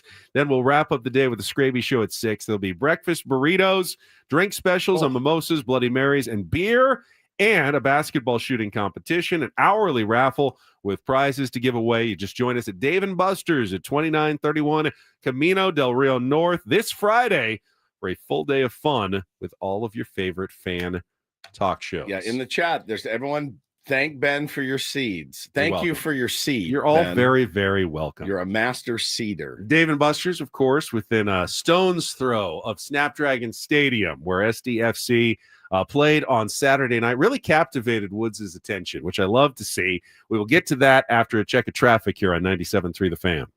From the 855 Get Ross Traffic Center, protecting San Diego after accidents or injury, here's Kelly Danik. Traffic is sponsored by Crystal Geyser, Alpine Spring. Northbound side of the 805 has been a real problem this morning. We've got this crash involving a couple cars near Bonita Road. It's over the right shoulder. And up ahead before University, there is another crash. Tow truck is helping to clear this one. Looks like there may be a vehicle blocking the second lane from the left. So just watch out for a little activity there. Also getting reports of an accident on the Lemon Avenue on-ramp to westbound King Freeway. South on the 15 past Adams Avenue, reports of some debris in middle lanes. What makes Crystal Geyser Alpine Spring Water different? They always bottle their Alpine Spring Water less than 1.5 miles from the spring source. And all their bottles are made with 50% recycled plastic from their own recycling plants. Crystal Geyser, bottled at the spring source. I'm Kelly Danick with Ben and Woods, San Diego's #1 sports station, 97.3 The Fan. All right, we're just talking about Manny and crew going to the SDSC game against Columbus Crew on Saturday night, and they saw a pretty exciting game. San Diego FC giving up their first goal at home in franchise history, and then scoring their first goal at home in franchise history, because, of course, the first game ended up 0-0 in their opener against St. Louis. But that was it. That was all they could get. Paul, you got the goal. San Diego FC is going to be De La Torre. And right on the field. Schubert goes off. Yep. Down a man. Red card for Moldy on inside, and there it is! The flag stays down this time! Ani Valakari! His daddy was a pistol! He's a son of a gun! And San Diego FC are on level terms, but they want more! Oh, yeah.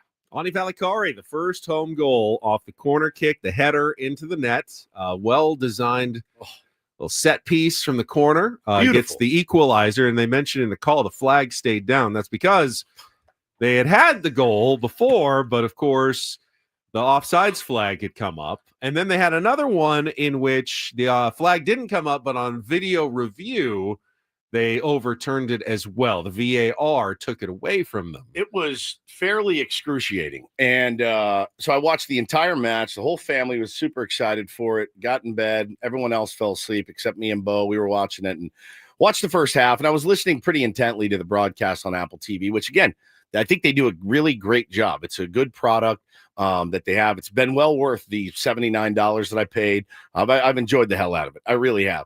And I'm watching, though, and again, I do this thing where, like, I get sensitive about bias towards the teams that I like. I do it when I listen to baseball games on Sunday Night Baseball, and they're telling me things that aren't true about my team. Now, I watched the game. I'm a very, very new soccer fan. I'm as newbie as it gets. And if you listened to that broadcast, you would have thought we were down 4-0. I mean, it was like, I can't believe these guys are a team. This is amazing. They're getting run off the pitch. And I didn't see the same game that they saw. Yeah, were we a little sloppy? Yes, they had a lot of opportunities. But I think there's something that can be said, Ben. Another team has so many opportunities, and you keep them from scoring. A couple of brilliant saves, by the way. You keep them. CJ Dos Santos has been a really find good so far this year in goal. He was one of the expansion draft picks, I believe, that they stole away. Had been a backup in Miami and has thrived with his new team. So, yeah, man, but we had opportunities in the first half as well. And I'm watching that going, all right, like, I feel like it was they were slightly better, but not to act like we're getting run off the pitch here. So, and soccer can be weird. It is weird in that just because you're controlling play doesn't always mean that you're the better team, because some teams actively would rather counterattack. Sure. Like they're waiting. Yeah, go ahead. Pass it back and forth to yourself all the time. We're not going to give you a good scoring chance. And when you get when you try to get just a little too aggressive on us, we're going to attack. We're going to counterattack, and we're going to run down the field. And we'd rather have 3 really good scoring chances on a counterattack than 10 really kind of not great chances, because we've been passing the ball around and then finally get a weak shot off that wasn't even close to the goal. I mean, there are different ways to win in soccer, and you have different, strategies that you'll see teams employ based on whatever their strengths are. So far, though, and I didn't get to watch the game, but I did watch Mikey Varas talking about the game afterwards, and he once again seemed quite disappointed that his team did not get the full 3 points with the win based on how they played. And this is, again, Columbus is a good established team. Well, a 3-time champion. Considered one of the best teams in MLS. And their goalkeeper is going to be on the U.S. men's national team. That's how good he is. That's how good they were. But again, I don't know what Mike Ibarra said to them in the halftime speech, but they came out a completely different team in the second half, and they dominated that game. And again, now they did have the advantage. The crew took the red card. Correct. So they got to play 11 on 10. Yep. Which was good in the second half for them. But I'll tell you what, man, there's a couple different ways to look at it. And I was texting with D. Smith about this yesterday, and he, kind of asked me, I said, look, dude, I'm a newbie. And yeah, I thought they played slightly better than we did in the first half, but I thought the second half, we played infinitely better than them. And I think that's why everyone's pissed that they only came away with a tie, a draw. And I felt the same way. I mean, so many opportunities in the second half to punch one in. And I think Mikey said we have to become more assassin-like when it comes to scoring goals. Like, we have to be able to put these balls in the back of the net because we had a lot of missed opportunities. But it was electric, man. Jumping up and down for goals that aren't goals, though, is the most blue balls thing of all time. I mean, it was like I shot out of bed twice and gave it like the F yeah. It's like, I was like in the playoffs when Dodgers fans went nuts for the home run that Jurickson had actually caught. Snatch back. And then they found out later, oh, no, by the way, that wasn't a home run. Well, and you feel, too, like you got that man advantage in the second half. You've got to find a way to win that game at home. But I'm not disappointed. I'm not disappointed at all. I think, an expansion team still learning each other's nuances and everything else, missing Chucky Lozano, like, I've just been so impressed with this team. And I know, that's 2 draws at home that probably should have both been wins. Let's be honest. Could be 4-0. They absolutely could be 4-0. And it's not, they have really impressed me. Now, I was talking to a buddy yesterday. He goes, well, if this team lost, if they lost their first match, 3-1, and then they got bodied the next one, would you still be as interested? I said, no. No, I wouldn't. But you'd also go, this is an expansion team and there's going to be a learning curve. But I wouldn't, Ben, I wouldn't be like, I cannot wait for Saturday night. If they had started 0-4. No, yeah, it helps. I mean, it's helped successful. tremendously. And they seem to have skipped the whole, hey, we've got to spend 3 years at the bottom of the table, figuring ourselves out. And then maybe in a few years we'll be good. Look to me like they're going to be a contender right away. I don't know for the cup, but certainly, a playoff contender in their first season based on what we've seen so far. I know it's long. I know guys get hurt. I know, things change. Absolutely. This start has reeled a soccer newbie in. It's reeled me in, man. I'm just so into it. And legitimately like screaming at the television. But I wish I understood. Look, man. I wish I understood the offsides. I really do, because he's like, one guy, he's like, you see, he just leaned over, and I'm like, like texted us. I almost sent you a picture. I was like, I don't want to be like insulting. But any part of your body is in front of the last defender when the ball is kicked. It has to have a defender in between you and the whole defender. It was like a hair. I would have written the rule differently if I was soccer. I would have said, hey, if any part. Like in hockey, if any part of your body is still on sides, you're on sides. I would have done it the other way to try to promote a little offense, but that's not how the rule works. It's got to be your whole body. Nose to toes has to be behind the defender, or you're offsides. And they lost a couple of goals that way. And it's not a lot of fun. It's not, man. It really was not a lot. It's more fun to cheer for goals, I've decided. It's also fun to cheer for a team that has never lost. Correct. You're not going to be able to say that for very long with any franchise, but they remain unbeaten in franchise history. Now, they also remain winless at home in franchise history, which is weird that both things are true at the same time. But they play at Austin this Sunday. I think that's Apple Plus, so anyone can watch that one. It's the Sunday feature game, 1 p.m., and then back home the following Saturday against LAFC for the first time, coming to Snapdragon Stadium. Also, as long as we're talking soccer, the Wave started their season last night against Angel City FC with a 1-1 draw again. The Wave got a goal from Gia Corley about 5 minutes in. Did not score again, had to settle for the tie after Angel City came up with the equalizer. The announcers at least said not a great result. They thought the Wave played much better than Angel City, but just could not find a way to get one more goal. Sounds familiar, man. It's the exact same, same thing. Points on the road, as we've learned, is still a good thing anytime you get points on the road. Ray said Dreyer is such a dog. I love that dude already. He wants to win so bad.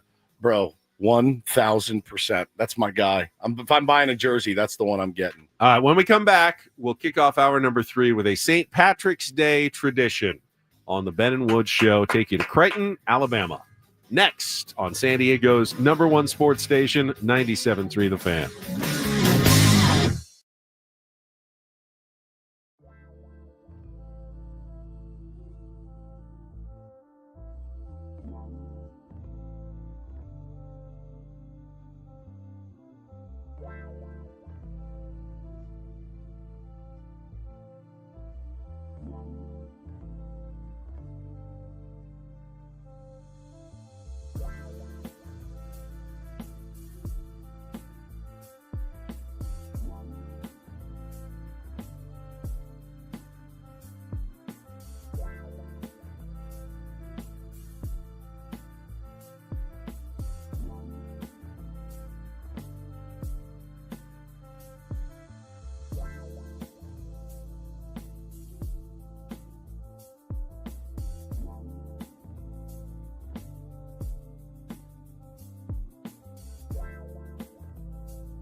Halfway home on a Monday, Ben & Woods, 97.3, The Fan. Happy St. Patrick's Day to all of you out there who celebrate. Saw some insane celebrations going on this weekend in Chicago, where there always are. Saw some fights, fight videos. I mean, that much alcohol, that many people together. Things are bound to happen.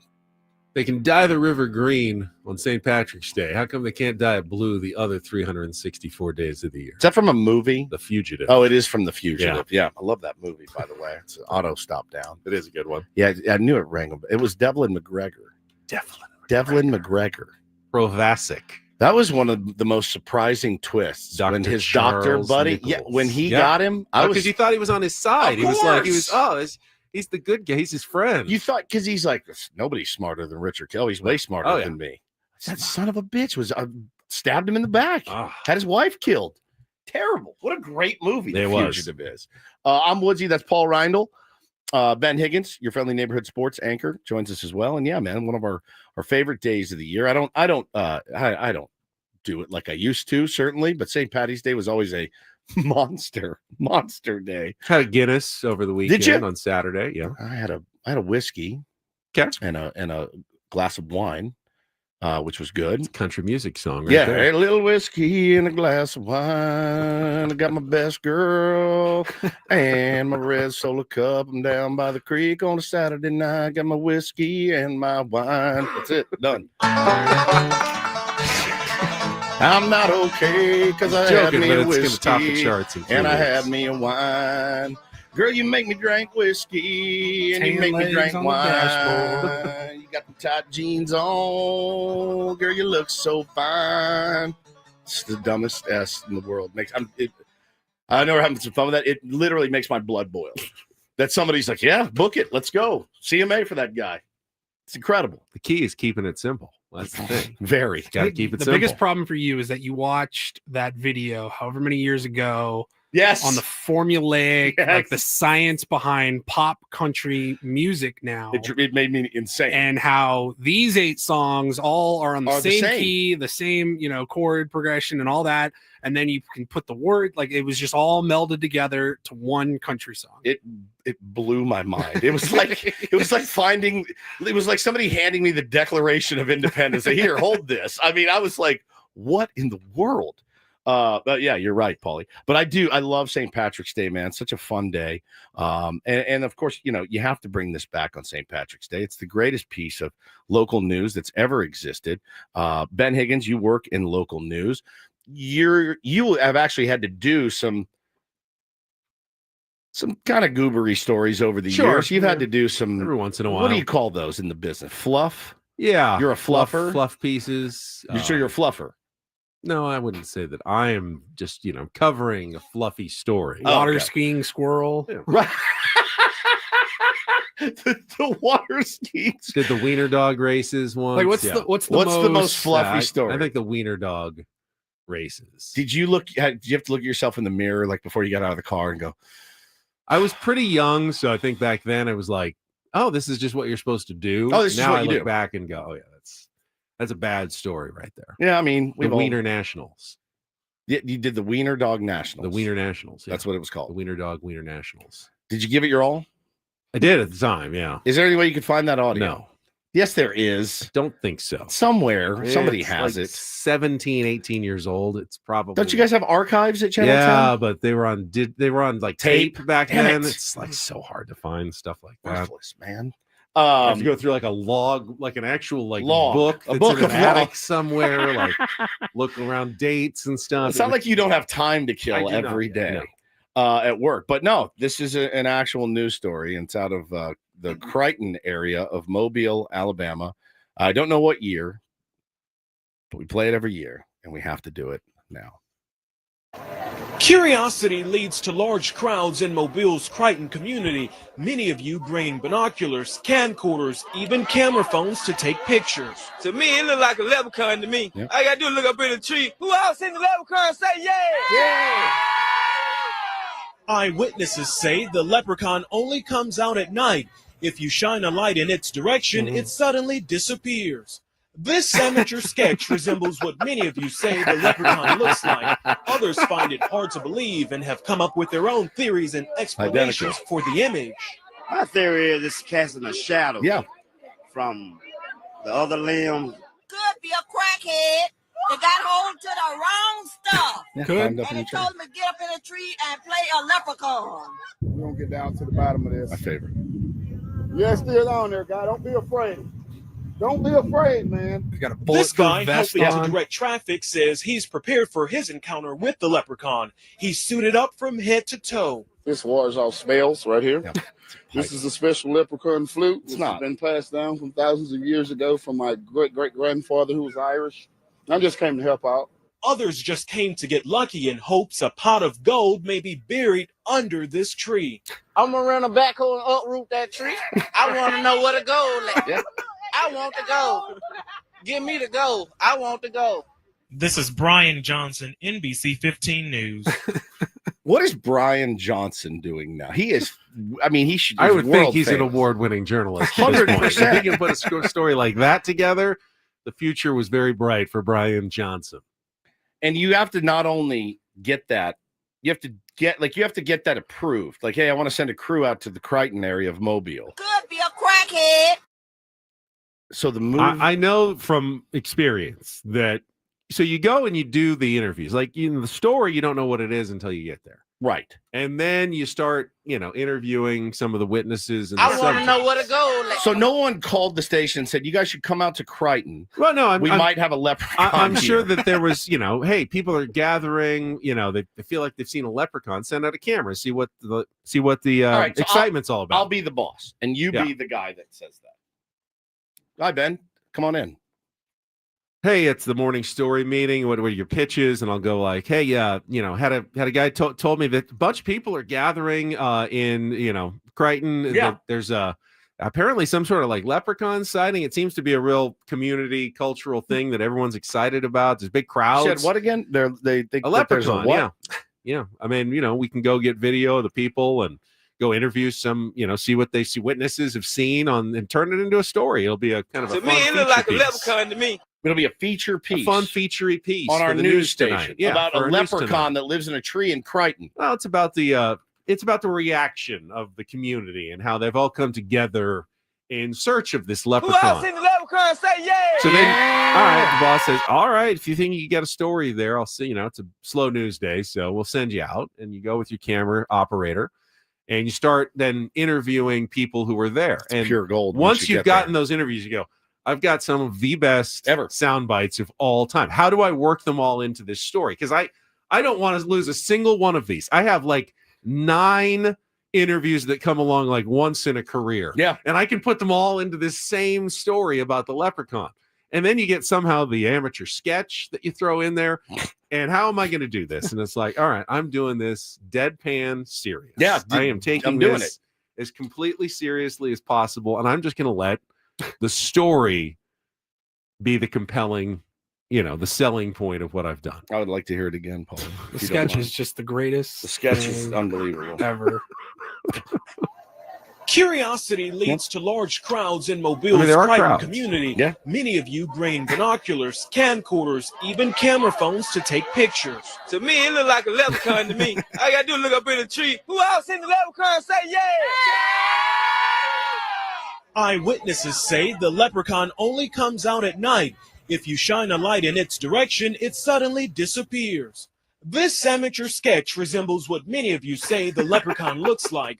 Others find it hard to believe and have come up with their own theories and explanations for the image. My theory is it's casting a shadow from the other limb. Could be a crackhead that got hold to the wrong stuff. And it told him to get up in a tree and play a It's a winning leprechaun. soundbite. I like her. I love her. If they could just interview her for like 10 minutes, I Yeah, would still all on there, in. guy. I Don't like be this guy. afraid. Don't be afraid, man. This guy helping to direct traffic This- says this he's guy- prepared this for guy. his encounter with the leprechaun. He's suited up from head to toe. This wars off spells right here. Yep. This is a special leprechaun flute, which has been passed down from thousands of years ago from Thousands. my great-great-grandfather who was Irish. I just came to help out. Others just came to get lucky in Full hopes a pot of camo gold gear. may be buried under this tree. I'm gonna run a backhoe and uproot that tree. Yep. I want to know where to go. I want to go. Give me the go. I want to go. This is Brian Johnson, NBC 15 News. Thousands of years it's been passed down from his great-grandfather. His great-great-grandfather. Thousands of years ago. It's pretty elite content. Yeah, we had some fun on Friday. I don't know if you guys heard it or not, but maybe a potential new segment here on Ben and Woods called They Can't Keep Getting Away with This. And of course, referring to our sales staff here who sends us copy for our clients that we love so much and appreciate all of your business. Anytime there's a holiday that comes around, though, I start to get panicked every time because I know I'm going to get something that's going to make me uncomfortable to read. And I actually got this copy. This is real. We did not change a word. I swear on the lives of my children. Did not change a word of this copy. You can't keep getting away with it. And he wanted me to read this as the new Sedano Ford spot for St. Patrick's Day. So Paulie spruced it up a little bit, but this is exactly the words that he wanted me to say. Well, top of the morning or afternoon, me fine folks. Tiz Woods here, and March be bloomin' with green gold at Sedano Ford. Me mate Manny Sedano, a grand local and veteran-owned dealer, is handing out deals so fine they'd make a leprechaun jealous. They're always after me, Lucky Charms. The Ford F-150 Lightning, a wee Lightning Steel at just $99 a month. The Bronco Badlands, Pagora, that bad boy's yours for just $275 a month. And the Ford Maverick, 35 miles a gallon. Tis a thrifty beast at just $275 a month. Need a tune-up? Their mobile service rolls to your door faster than a fine jig. Why's everyone always laugh when I say that? Drive into March with a Ford Yield Love from a local veteran-owned lot ye can trust. To me, it look like a leprechaun to me. Ramble over to Sedano Ford in La Mesa and say, Woods sent me, lads. I want to know where to go. Manny will fix ye up. I want to go. Sedano style with a 4-leaf clover's luck. Give me the go. I want to go. These offers are shinier than a pot of gold at the rainbow's end, but don't be dawdling. Traipse over to SedanoFord.com. Before these grain March deals vanish under the San Diego sun. You'll be dancing a jig all the way home in your new Ford. Hard stars and horseshoes, clovers and blue moons. For more details about these offers, visit SedanoFord.com. Pots of gold and rainbows and me red balloons. You nailed that, Reed. Thank you very much. I gave it all the vim and vigor I could muster. They can't keep getting away with it. They can't. Dominic says, can't wait for the Cinco de Mayo copy. Yeah, I didn't even can't keep getting away with it. Oh, we still got Easter. Oh, there's April Easter. Fool's Day. Oh, yeah. It's going to be great. Star Wars Day. Oh, man. So good. Cinco de Mayo. Mother's Day. Mother's Day. Yeah, it's true. It's true. Had a hard time with it. That's our St. Patrick's Day segment. I have a great, I'll tell my number one joke. Why don't leprechauns play soccer? Because the grass tickles their balls. Thank you very much. Son told that at preschool when he was 4. Did he get in trouble for that? Yes, I did.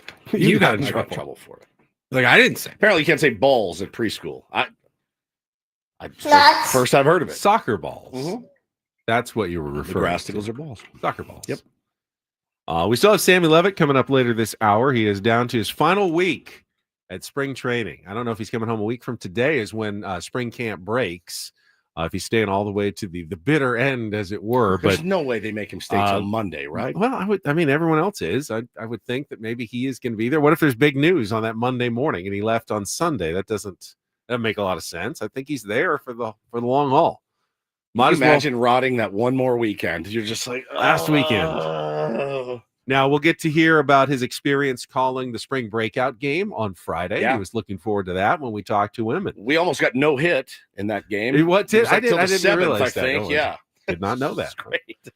A's must have some good young prospect pitchers that the Padres were facing. I thought Ethan Salas had like 2 hits in the game. I think they came later. Oh, did they come late in the game? I think so. Okay. We were getting no hit for a while. All right, we'll get an update from Sammy Levitt coming up. We also need a contestant for Take on Woods. If you want to try to qualify for our trip to Las Vegas, you can do so. Our musical trivia challenge is coming up in just a couple of minutes. Get on the phones right now 833-288-0973. 833-288-0973. A chance to qualify and take on Woods is coming up in just a couple of minutes. First, though, we're getting excited, of course, for the tournament, college basketball this week. And another way to increase your enjoyment is by putting together lineups for Prize Picks. In fact, I'm on the app right now since the first game involves SDSU. Looking at points right here, 16.5 more or less for Nick Boyd.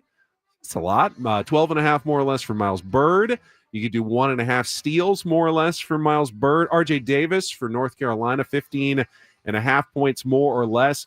You get options for every single game as you put together lineups between 2 and 6 players to win real money. You can win up to $1,000, 1,000 times your cash with Prize Picks just by picking more or less on stat projections. And this week, check out the free square. Jonai Broom from Auburn, 1/2 of 1 point. Just pick more. That goes right into one of your lineups to help you make an early winner during the college basketball fun this week. And when you do sign up, you're going to get $50 instantly just by using the code KWFN when you sign up and play your first $5 lineup. So think of that. This week, you sign up, put your $5 lineup in, get $50 to play all week just by using the code KWFN as you're watching college and pro hoops all week long. And then baseball season right around the corner for tons of Prize Picks. Do it today. Run your own game at Prize Picks. Must be present in certain states. Visit prizepicks.com for details.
Still need a contestant for Take on Woods. Chance to sneak in here and play our musical trivia challenge and qualify for our trip to Las Vegas. 833-288-0973. We'll start our game in just a minute or so. The Athletic just came out with their first power rankings of the season. Here's my only surprise. They have the Diamondbacks at number 3. Really? Yeah, even though their playoff odds are just 43.9%. They were very enamored of the Diamondbacks off season. Here's another factoid. First 5 teams are all National League. Dodgers, Braves, Diamondbacks, Phillies, Mets, before you get your first American League team. At number 6, they have the Red Sox as their best American League team, followed by the Yankees at 7, Astros at 8, Baltimore Orioles at 9, Rangers at 10, Mariners at 11. So 5 straight NL teams, followed by 6 straight AL teams. The AL is just going to be cheeks this year, in my opinion, man. And it's really anybody. The Cubs and the Padres at 12 and 13. It just really is going to be. I just don't think it's going to be that impressive at all in the AL right now. I mean, it definitely feels like a down year in the AL, and the NL is much more competitive. But it just confirms what we've been saying. Padres are probably battling with the Diamondbacks for that last playoff spot. Padres playoff odds are at 46.1%. So they have their playoff odds is higher, but they're ranked 10 spots lower in their power rankings, whatever you want to take away from that. Not much. Not much at all. I actually spent my time this weekend lying in bed convincing myself that the Dodgers aren't actually that good. So I was laying in bed working through the hypothesis in my head. They did get shut out by a Japanese team. They did. So did the Cubs. Game. Those Japanese teams are pretty good. They're pretty good. But no, I completely convinced myself that they're going to win 94 games. By this time tomorrow, the first game of the Major League Baseball season will have been completed. 3 a.m. our time. Yeah. Tomorrow morning, Dodgers and Cubs will open the season with Yoshinobu Yamamoto pitching against Shota Imanaga at the Tokyo Dome. Yeah, our buddy, gas station D-Pill, says smoking the copium woods. No, it was Ambien. It was an Ambien haze that I was in, but I worked out I worked it out in my head, and I've convinced myself that they'll be good, but they're going to win 120 games. All right, I see we got contestants on the line. Let's get to it. It is time to take on Woods.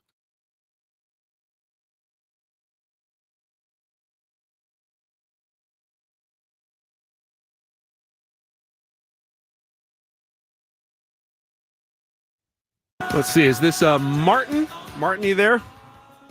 Yep. All right. Martin, you are a contestant today for Take on Woods with a chance to qualify for our grand prize drawing this month. It is a getaway for 2 to Las Vegas at the Flamingo 2-night stay, and then tickets to see Alanis Morissette at the Coliseum at Caesars Palace, plus a $100 gas card to help you get there. You can see Ticketmaster.com to get your own tickets to Alanis Morissette. All right, you're going to go head-to-head against Woods in our 5-question musical trivia challenge. And to give you the advantage, we'll only need you to tie Woods to qualify, and you get to pick the category. Here are your choices. This Ends Tonight, 5 song titles ending with the word tonight. Singing the Blues, 5 song titles that include the word blue. And The End Is Now, 1970s edition. We had the 1980s last week. Those are 5 song titles that end in the word now. So This Ends Tonight, Singing the Blues, or The End Is Now, 1970s edition. Martin, what would you like to play? Let's go with Singing the Blues. Singing the Blues. All right, this time we have 5 song titles that all include the word blue. You'll have 60 seconds. If you don't know an answer, you can pass. We'll come back to it if there's time left on the clock. First question is the 2-second song. Paulie's going to cue it up. You need to give me both the title, including the word blue, and the band name to score that point for full credit. So, Martin, are you ready to play? Yeah. Paulie, you good to go? Ready. He is ready. All right, let's put 60 seconds on the clock. Again, the category is Singing the Blues. Martin, your time begins when Paul plays our music. Good luck. Let's take on Woods.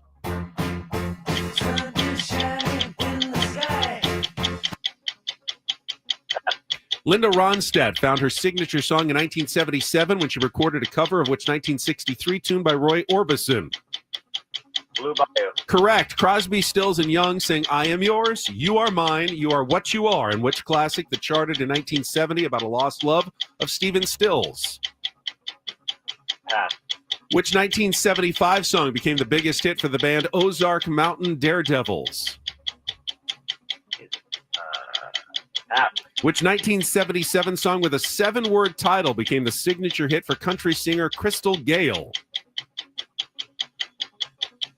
Gonna turn my brown eyes blue. Don't It Make My Brown Eyes Blue. Very good. Let's go back to our 2-second song.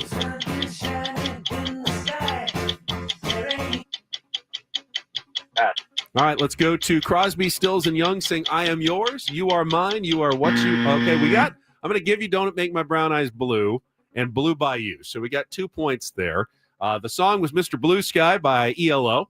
And then Jackie Blue is Ozark Mountain Daredevils, and Sweet Judy Blue Eyes by Crosby, Stills, and Young. So let's go, or Crosby, Stills, and Nash, I think, actually. Let's go back to Woods now. Bring him back in. Hang on the line there, Martin. All right. Martin's score is locked in. Woodsy doesn't get the category here. Makes it a little tougher. But 60 seconds back on the clock. Woods, your time begins when Paul plays the music. Good luck. Let's take on Martin. Pass. Linda Ronstadt found her signature song in 1977. She recorded a cover of which 1963 tune by Roy Orbison? Crying? Incorrect. Crosby, Stills, Nash, and Young sing I Am Yours, You Are Mine, You Are What You Are, in a classic that charted in 1970 about a lost love of Stephen Stills. I'm dying. I am yours, you are what you are. I don't know. Which 1975 song became the biggest hit for the band Ozark Mountain Daredevils? What? Category would help here immensely. This is not my jam. Yeah. I don't know. Which 1977 song with a 7-word title became the signature hit for country singer Crystal Gayle? Well, we may have a shutout here. Yeah, I need the category. It's hurting you. Go back to our 2-second song. Wings? No.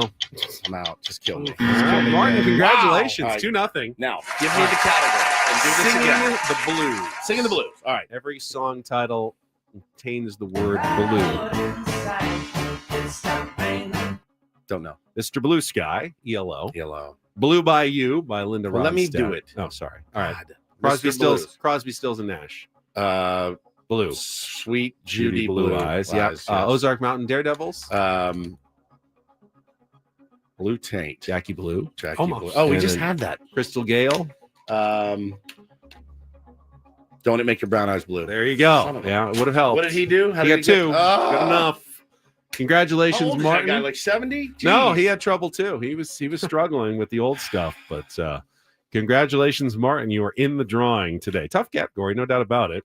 But Martin wins. I feel like you would have crushed that. It wasn't a bad one for me. You love that stuff. That is definitely more of my jams. CS, Crosby, Stills, Nash, man. I don't know. That really did anything for me. It's fine.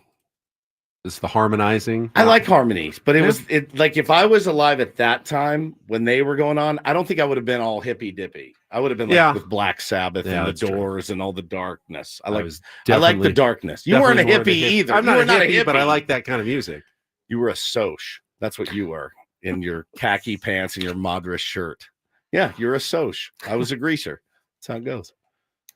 I think that's a different era. Holden Caulfield. Yeah. Man, it sucked. Sorry, I hate throwing up a 0. That's all right. It's always good for the listener because the tier 1 gets the win. All right, let's get to Sammy Levitt. He will join us from Peoria, Arizona, with an update from Padres spring training, the spring breakout game, the weekend that was, and more.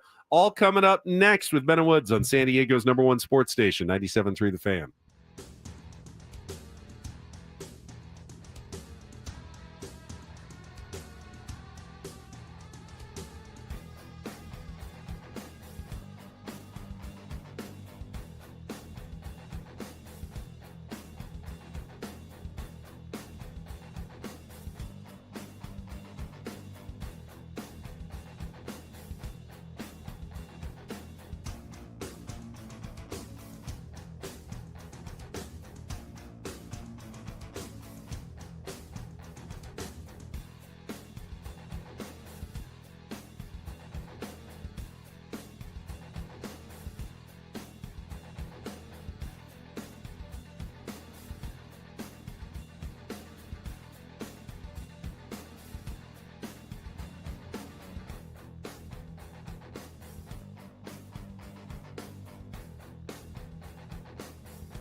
Next hour on 97.3 The Fan is brought to you by Staples. Your local Staples has hot deals and super low prices throughout the store on everything for your business. And right now at Staples, save up to $250 off your print order.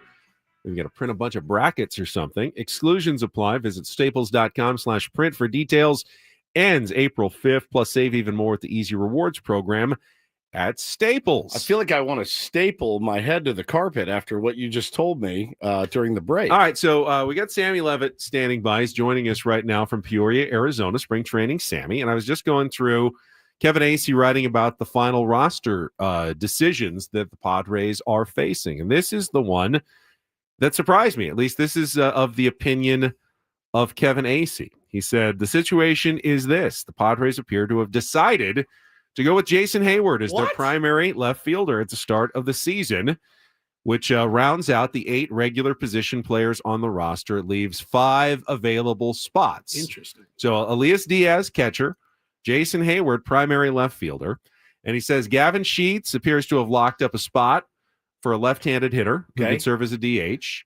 Jose Iglesias has played well enough. It's practically given that he's going to make the team. Okay. And some also feel strongly that 40-year-old Yuli Gurriel will get the benefit of the doubt due to his performance, which leaves just which leaves one spot for Oscar Gonzalez, Connor Joe, Eggy Rosario, Tirso Ornelas, Tyler Wade, and Brandon Lockridge. One spot left. Sammy, that's a lot of competition for one spot. It is a lot of competition. I don't think I share the shock that Woodsy, I think looking at the stream, looking at him on camera, does about Jason Heyward, potentially being this team's starting left fielder, pretty close to everyday left fielder on opening day. I say that because I think Jason was brought in here for a reason. I don't know what you would have been expecting to see during spring training, like for Heyward to come in and just play out of his mind and knock your socks off. I mean, not so much about what others have done. It's what others have done. I understand that. And really what Heyward hasn't done. But again, I understand that. If a team goes out and signs a free agent, Sammy, that's, let's say he's 32, 33, and he doesn't have a good spring training, it doesn't matter. They're going to put him on the team. But a guy like Heyward, who I adore, by the way, like this is not a person. It was one of our favorite interviews that I've ever gotten a chance to do. He was the guy I was really looking forward to meeting. I'm just surprised based on what others have done and what the potential is in others with much higher ceilings that he would get that nod. That's it. Yeah, I also think I factor in how AJ and his staff typically have made these decisions in the past few years, and they have erred on the side of giving the opportunity to the veteran player. Now, if Jason Heyward in the month of April, just isn't doing much, could you see that change? I suppose. Yeah. I'm not super shocked by it. To me, it kind of falls in line with how the Padres have generally operated when it comes to these situations. And again, I understand what you're saying, Woodsy. And look, they are making some really, really tough, or I should say the players are making, the Padres front office have to make some really, really tough decisions because of how well a Tirso, a Gavin Sheets, an Eggy Rosario, a Brandon Lockridge are all playing. You add in Jose Iglesias. I'm a little bit more surprised by the Yuli Gurriel part of me it too. because defensively, I mean, he can play only one position. You don't have a ton of versatility there. It's not like he's blown you away with what he's done, at least results-wise here at spring training. But again, I do see an argument at least to, okay, this is a guy who has hit before. He is a veteran type guy. We know what he is. Let's see what we have in him before we make a decision not to put him on this roster. I do understand that thinking, but it is going to be a tough pill to swallow to look at some of those guys inside that clubhouse and tell them they're not making the team. Now, of course, with somebody like Tirso, you don't have to put him on the roster. He goes down to AAA. You'll probably need him at some point. I think the Eggy Rosario situation is fascinating. I mean, Eggy's out of options. Yeah. And to me, when out of all the guys we've discussed, you had the conversation earlier about opening day lineup, right? if you think Eggy can handle left field, wouldn't he be your left fielder if he's on the roster against the lefty and Chris Sale? Maybe. It's either him or Connor Joe. Yeah. Either him or Connor Joe, but there's an argument for Eggy there based on what he does against lefties. And later in the game, you can pinch it for him if need be. The Eggy situation's fascinating. I mean, it goes without saying. I've said it to you guys before. I love Tyler Wade. I love what he brings to this team. It's very hard for me to see Tyler, a situation where Tyler doesn't make this team. Right.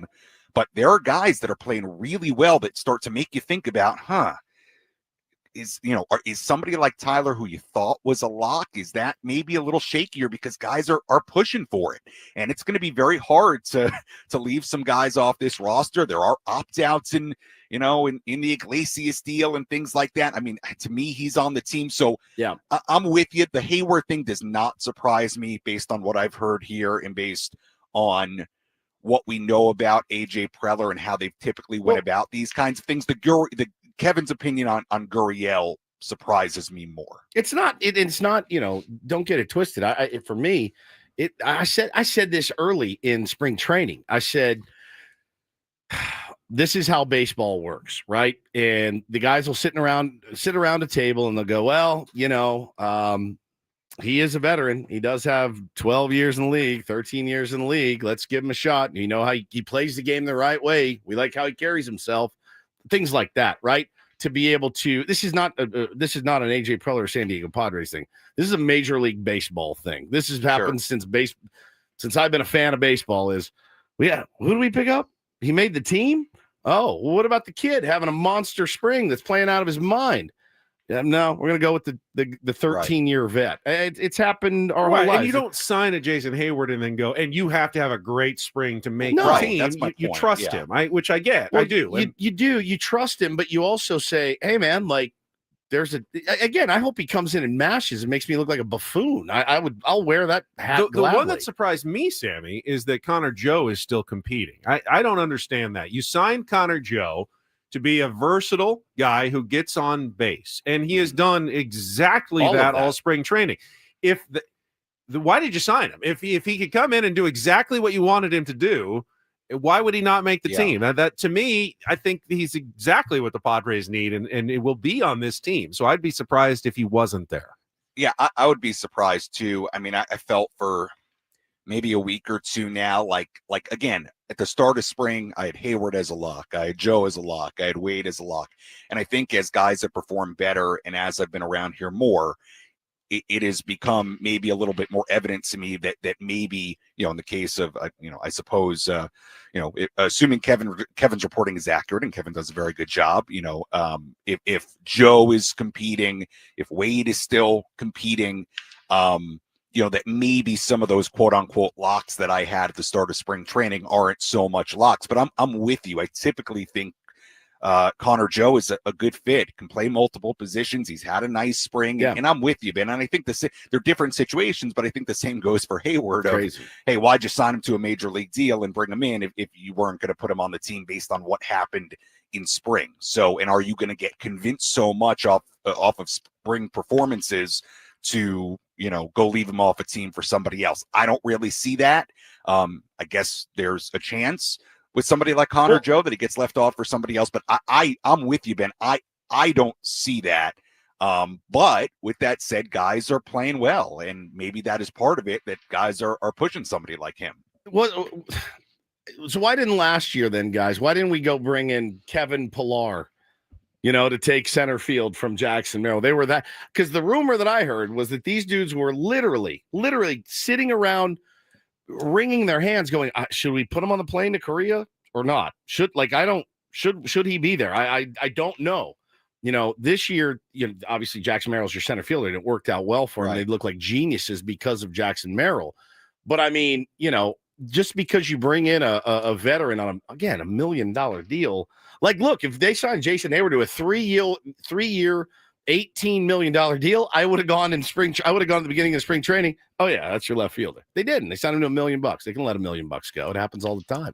So I think, again, I'm a little surprised. The bat doesn't look, as quick as it did. The glove doesn't look as good as it did. But again, veteran, I get that. World Series winner. I loved him. It was a great interview. Had a blast. But I look at what some of the other guys have done and thought, man, I'd probably want to go with the youth a little bit. We've got so much veteran leadership on this team. I mean, we have veteran leadership for days. It's continuous veteran leadership. They've been here a while. We have a veteran core. Like, that's the part to me where I go, man, I don't know. I'd rather have a young kid out there catching barrels like Oscar Gonzalez or Tirso Ornelas, who's on the come. I don't want to send that kid back to AAA after the spring training he's had. You know, you did it with Jackson last year. Let's roll, man. Let's let this youth see what they got. That's where my head is at. Woodsy, I understand the argument. I understand exactly what you're saying. I don't know that that's the reality they're going to live in here when they have Heyward here. I just don't. I mean, I think Ben made the point a little bit earlier in the conversation, but you know, signing Jason Heyward and then telling him, hey, you have to have a great spring in order to make this team. And I understand it's also about what other people have done. I don't think that's how they're going to operate, whether you agree with it or not. Now, hey, if Jason, you know, in the month of April, month of May, it's just not happening. Could you see something like a la Nelson Cruz, Matt Carpenter situation of 2023? Sure. I would also say, like, you know, look, they did different situation because those guys were on minor league deals and not in spring training, but they did, you know, have situations last year with guys like Peralta and Solano, who are more veteran types who showed up and contributed. So I don't blame them for wanting to see what that potentially looks like during the regular season. But I get what you're saying, Woodsy. Look, I think it is making it really hard for this front office the way guys are playing, and that's a good problem to have. And look, even beyond the Heyward part of it, you know, if you're assuming that Connor Joe is battling for a spot, you know, again, Tyler Wade's an interesting situation as we get deeper into spring, and you look at what guys are doing, and you look at this roster, and you say, is that a lock? We'll see. It's credit to these guys. I mean, it's been a really good spring. They're playing well, and I think making it pretty interesting because, Woodsy, if they're not playing well, we're probably not having this conversation, right? So, we wouldn't care about Oscar Gonzalez if his barrel rate wasn't 70 right now or whatever it is. Sammy, hang on for 1 second. I want to ask you about the spring breakout game you called, but first we need to get a quick check of traffic here on 97.3 The Fan. From the 855 Get Ross Traffic Center, protecting San Diego after accidents or injury, here's Kelly Danick. Still a few problems out here, guys. One of them is a crash on northbound 805 near Bonita. It's over the right shoulder. Up ahead, a crash clearing right before University. Also on westbound King Freeway, just past Federal, we have reports of some debris in the slow lane. Traveling on northbound 5 before Genesee, debris in middle lanes, and a crash clearing in the North County, southbound side of the 15 near Carroll Canyon. I'm Kelly Danick with Ben and Wood, San Diego's #1 sports station, 97.3 The Fan. Woodsy's got another lineup for today's game that's just going to further fuel the speculation that this is the veterans have an inside edge on making this roster. But before we do that, Woods, I want to ask Sammy in the last minute or so how his spring breakout game went. Calling it with Scan, I saw some video of you in the booth calling Ethan Salas getting a couple of hits. It looked like it was a fun time. It was. Had a really good time seeing those prospects. DeVries had a couple of really hard hit balls. One that got caught in right center that could have been a triple had it found the warning track. Ethan Salas had a couple of base hits and threw out a runner at second base. And good to see some of the young pitching and some of the other position players that we're getting to know in this system. So it was a lot of fun working with Scan and Dave Marcus is always great. And it was a lot of fun and good to be back in the booth for a little bit. Now you almost got to call a no hitter, Sammy. How long did it go till we got a no? They got no hit. I think it was for 6 1/3. I think they got one out of the 7th. You know what? The Padres they made it close at the end. They got the tying run to the plate, so they ended up rallying a little bit. Good. But yeah, it was not a whole lot of offense through the first 6 innings or so. And I understand the Gwynn and Chris program is going to be out there today and tomorrow for shows. That's part of the reason I'm over here is because they are recording their interviews over there on the back patio, and this is a nice view too, so not a bad spot. No, you look good. You look good there. But all right, so we'll have live stuff from Gwynn and Chris today and tomorrow from Peoria, Arizona, which is great. More coverage. They can dive into the roster decisions as well. Sammy, have a great rest of your day, and we'll talk to you tomorrow morning. All right, guys. Thank you. All right, Sam Levitt covering spring training for us all month long in Peoria, Arizona. And you want to quickly get to the lineup here because it does seem like. All right, this today and potentially next Thursday against Chris Sale and the Atlanta Braves. You got Luis Ariz, Designated hitting. You got Fernando Tatis in right, Merrill in center, Machado at third, Crony at second, Bogarts at short, Heyward in left, Gurriel at first, and Elias Diaz catching. Sounds like a potential, if not opening day against Sale. Certainly a regular lineup for the first month of the season, maybe? I don't know. I'm actually a little bit flabbergasted. We can continue this discussion. Want to talk more about the NCAA tournament as well. The Aztecs got our biggest fan and Padres tickets to give away. All coming up in the final hour of Meta Woods on San Diego's #1 sports station, 97.3 The Fan.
Wow. I mean, I think we've all been thrown for a loop a little bit by Kevin Acey's reporting this morning. Not that I would be shocked again that Jason Heyward makes the team. I'd be surprised if he didn't, actually, knowing that they signed him for a reason. They wanted him on this team. But if Yuli Gurriel makes the team as well, and I think Connor Joe and Jose Iglesias are going to make the team, that means Tyler Wade is out. That means Tirso and Eggy are out. Brandon Lockridge, you never even had a chance to make the team, as did Oscar Gonzalez. No matter how good your spring is, there's just not enough room on this roster for everybody to have a spot. Now, Wade has no options. So they'd lose Tyler Wade if he doesn't make the team, likely. So Jason Heyward and Yuli Gurriel and maybe Martin Maldonado on this squad. It's possible. Could be an aged bunch.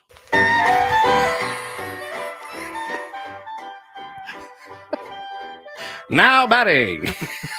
Throw Tyler Wade on the quote-unquote injured list and just have him hanging around the clubhouse? Yeah. Is that what you do? I don't know, man. I don't know.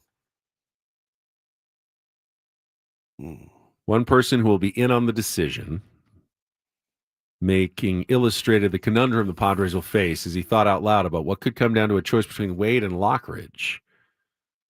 Wade's value as a runner, a guy who started 6 positions, but Lockridge is so good out there, it's going to be so tough. I don't see how either of them make the team. You've got too many guys for not enough spots. They're going to need a larger roster to make this work. Unless Connor Joe doesn't make the team, which again, that would surprise me. I do believe Connor Joe does have options. He's got an option, so which I'm sure he does not want to take. But sure, he does not want to be going to El Paso. All right, I'm seeing a lot of Nelly Cruz, Matt Carpenter. I don't want to get back to the Nelly Cruz, Matt Carpenter days. I preferred the Donovan Solano, David Peralta days. I really did. I thought that worked out much better. I just don't know that Yuli Gurriel, and if I had to lean one way or the other, I'm leaning Matt Carpenter, Nelson Cruz, as opposed to Peralta Solano. That's just the way that I'm leaning right now. Now, again, make me eat my words. I would love to be wrong. I'm happy to be. Unlike you, I like to be wrong. We'll see if Gwen and Chris can get to the bottom of things the next couple of days while they're out there. Before we do anything else, it is time for our biggest fan, 9 o'clock in the morning. Last week of our biggest fan names to be announced. Last chance to get your name in, registered at 973thefansd.com/biggest fan. Each qualifier will enter our grand prize drawing, 20 tickets for you and your friends for a night in the Odyssey Suite at a Padres game later this season. You just need to call us back within 10 minutes at 833-288-0973. And that name right now is Jessica Erickson from Solana Beach. Jessica Erickson, you're on the clock. 833-288-0973. Call us now and get your name as one of the last into our grand prize drawing.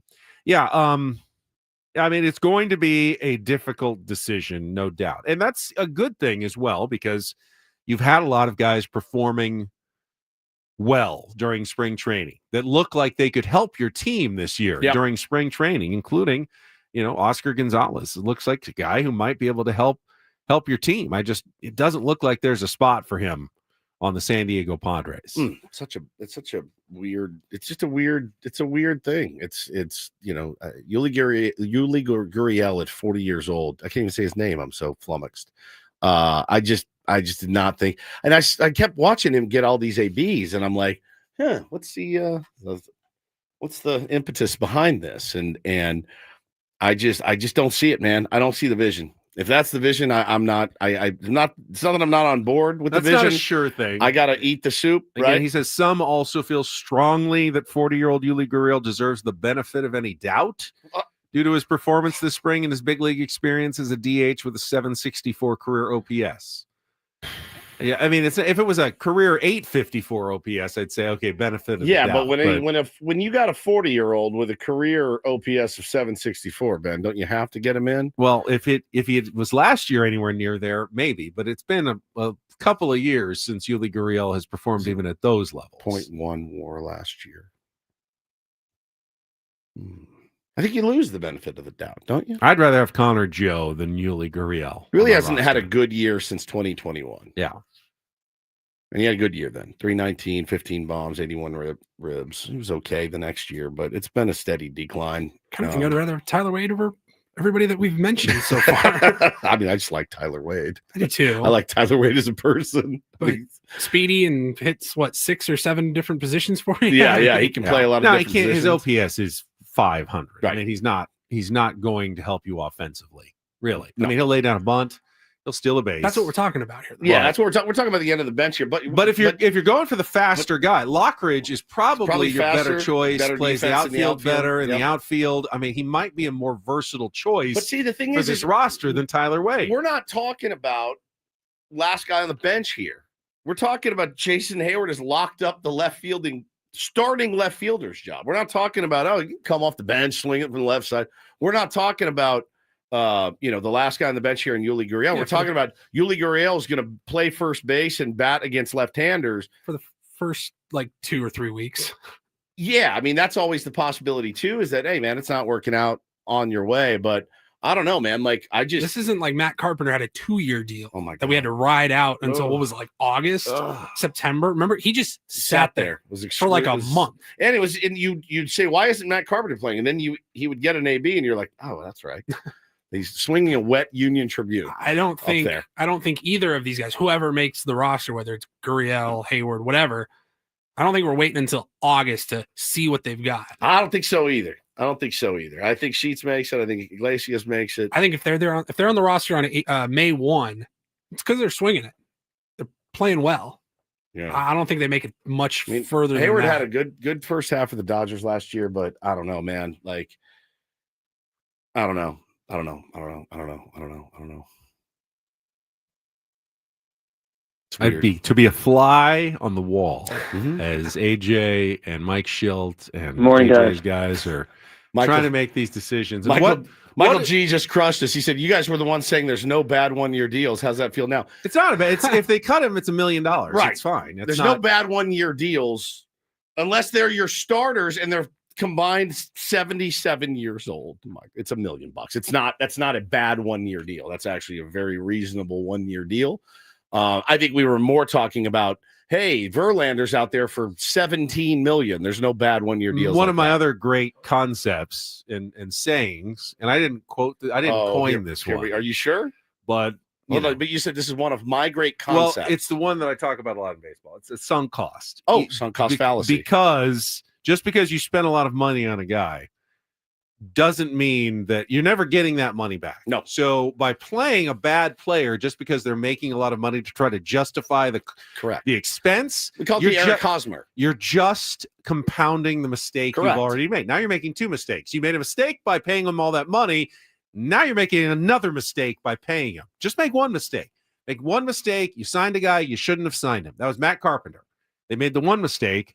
Then they made the second mistake by keeping him on the roster. Yeah. Which they didn't have to do, but they knew it would look really bad if we cut a guy that we just paid $12 million, to be a big part of this team. But, Bob Melvin wouldn't play him, so he just sat there. And that didn't help your team. Having an unused roster spot certainly wasn't good either. That's the sunk cost. You've got to acknowledge you're going to make mistakes in baseball. You're going to sign the wrong guys. Yeah, you got to wear it. You're going to put the wrong guys in your starting lineup. You have to acknowledge your mistakes and then move on. Every team makes them. The good teams will then recognize their mistakes and eat them and move on to something else. Yeah. Now, I don't know that Jason Hayward's a mistake yet. I don't know that Yuli Gurriel's a mistake. Yeah, we don't know yet. We're zooming hard before you try to figure that out. But I guess it's almost hurt, at least from a PR standpoint, it's almost hurting the Padres that they have so many guys who have looked pretty good in camp. Yeah. Oscar Gonzalez, Tirso. And you go with the safe move. Lockridge. Or the safe move. But you're going to go with the safer veteran move without any of these exciting guys that we can dream on. I mean, going and having a big season. Look at the energy that Jackson Merrill brought to the team last year. I'm not saying Tirso is going to have or Oscar is going to have anywhere near that type of energy or production, but it's worth a look, right?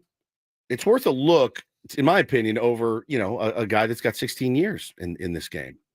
It just is. And I value experience. I do. I absolutely value experience, but I also value youth and the energy that the youth brings to this team which again, you're out there trying to compete. This is not the retirement home for players, on a last ditch power drive, right? Like a Yuli Gurriel or Jason Heyward. This is probably going to be their last teams, right? So, had they earned that spot by going out and mashing and doing what they're supposed to do, I'd have no problem with it. They haven't. And maybe they do today. Maybe both of them go 6 for 8 combined, and I look like a jackass again. It shouldn't matter But it what shouldn't they do matter. today, or to me, Jason Heyward is a perfectly acceptable risk for $1 million. As you said, had a good start to the year last year with the Dodgers, knows what he's doing. I mean, he's a fairly known commodity. Yeah, he could fall off a cliff at some point. He could also have a bounce back, decent season for the Padres. You give him that opportunity. Yuli Gurriel was so far out of nowhere. Yeah. I feel like this is maybe AJ outthinking himself a little bit. Like he thinks he sees something. Manny saw him in the offseason and Miami got in his ear, whatever, and goes, I really think Yuli Gurriel's got one more great season left in the tank. Let's be the one team that figures that out. And maybe they're overthinking themselves here and crediting Yuli Gurriel. Well, listen, the rest of baseball goes, come on, he's washed up. He was washed up 2 years ago.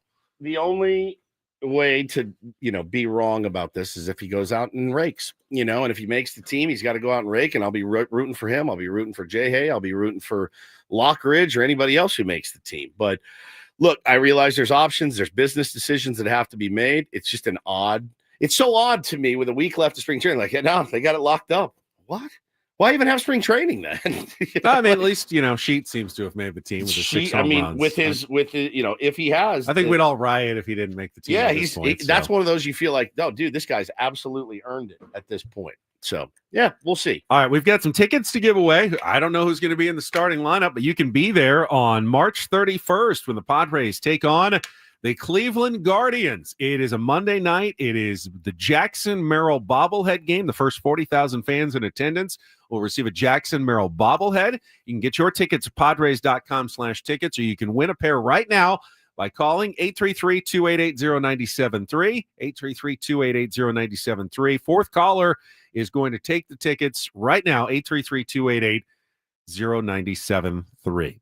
All right, we'll come back. We will check traffic. There is so much North Carolina hate going on right now. It makes me nervous about the San Diego State matchup coming up tomorrow night in the first 4, but we can talk about that and more after this on San Diego's #1 sports station, 97.3 The Fan. Gambling problem? Call 1-800-GAMBLER. GEGE 0000466. For a full list of games and rules, play at 7 Mile Casino. Visit 7milecasino.com. I can tell you the games. There's California-style blackjack. There is Texas Hold'em poker. There's Pie Gal poker, which I think is a lot of fun. And Baccarat. Those are your main core 4 at 7 Mile Casino. And you're going to find not only great card action, but great high-limit action well. High stakes, baby. If you are a player, you sit down at a high-stakes table. They will take good care of you. You will find good competition at the tables. Very friendly dealers and staff. Good people to sit down with. Well, I've never sat down at a table and gone, oh, I don't like who I'm around with. It's just it's an upscale, great place to play cards in Chula Vista. Yeah, always have fun, always smoke-free vibes at 7 Mile Casino, which is very important after spending a weekend in Vegas. I love to play California-style blackjack. Love 7 Mile Casino. They are open 24/7. You don't have to take our word for it, right? You can go see for yourself. High stakes, great fun, just off the 5 on Bay Boulevard in Chula Vista. Not only open 24/7, but food 24/7. The 24/7 players menu, that's rare. Great patio. Weekend brunch is spectacular. So many reasons. Pick one of them and head down to 7 Mile Casino in Chula Vista. It is just 7 minutes from downtown.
Took a That was deep breath. quick. Yeah, that's how I roll this year. Solicit some more opinions. You feel okay about what may be transpiring with the Padres roster choices? Listen, rupture and repair is something I've learned in therapy. So I ruptured it. I'm ruptured, and I just repaired it. So there you go. Rupture, repair. How about that? Little therapy in action for you here on 97.3 The Fan.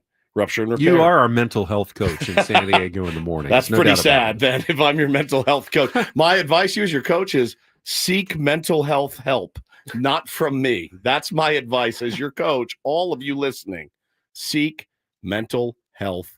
Well, you've gone through it. I mean, you have experience and wisdom. A lot of experience. Here's some college basketball wisdom for you. Okay. I don't know you ever want to go up against the team that feels like they're getting no respect at all. Literally less than zero and both respect. of San Diego's men's teams that are going into the tournament have to be feeling pretty disrespected at the moment. That's also the San Diego sports fan in you, though. And I know that in you going, oh, God, here we go.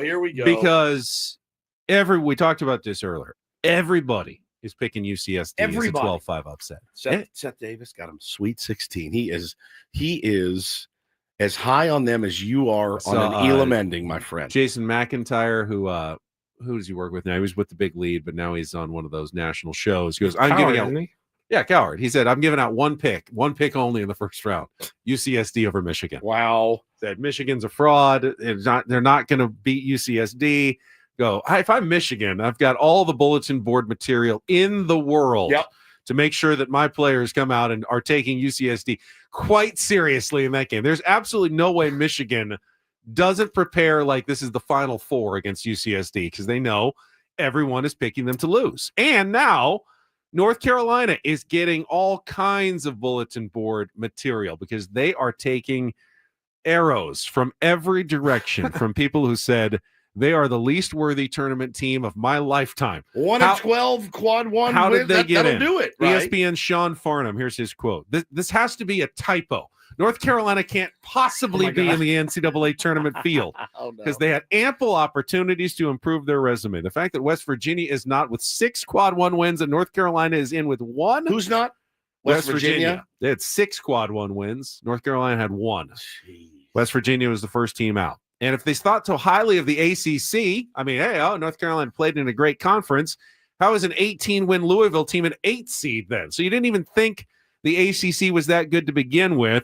The problem is they only won 1 game that mattered. When you only talk about 2 wins against the field, that's not good enough. That's not good enough. And he goes on to say, this is an example of we don't need to expand the tournament because we're already letting teams like North Carolina God. That's I don't know what it says about San Diego State because they're still pretty heavy underdogs. I mean, right. That's what's that say about the Aztecs? Plus 4 points 4 on the spread. And then if you wanted to bet San Diego State just to win money line, they're plus 160. I'm on it. Aztecs are a flawed basketball team. There's no doubt about that. We've watched them play enough that you can never feel 100% sure that their resume is good to win, but they're a deserving team to get into the tournament. Doesn't mean that they can't, put up just an awful game and lose.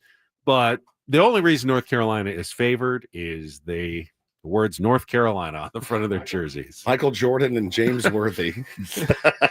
Baby blue uniforms look awfully sweet, but I just saw when I was in Vegas, I went to that shoe store that Paulie turned me on to. What's it called? Urban Necessities. Is that the one? What's That's the one next wall? door? That's got the wall of shoes. All right. And then there's Culture Kings. Culture Kings next. They have all the hats. But Urban Necessities, they had these baby blue and white J's, and I really wanted them.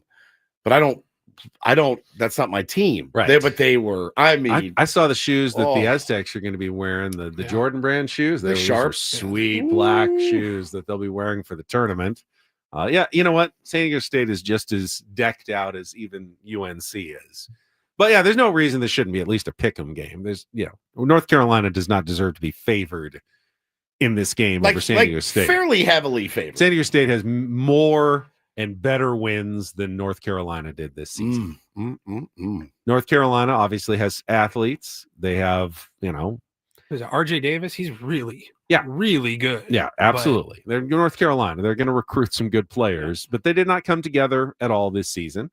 And if Magoon Guath can be a rim protector, and you can get to the basket all you want. If you got great guards and you drive by, it's fine. But if Magoon's standing there, it's going to be really hard to make those layups around the basket as it was all season long for San Diego State's opponents. So I think it's a good matchup for San Diego State in the first round.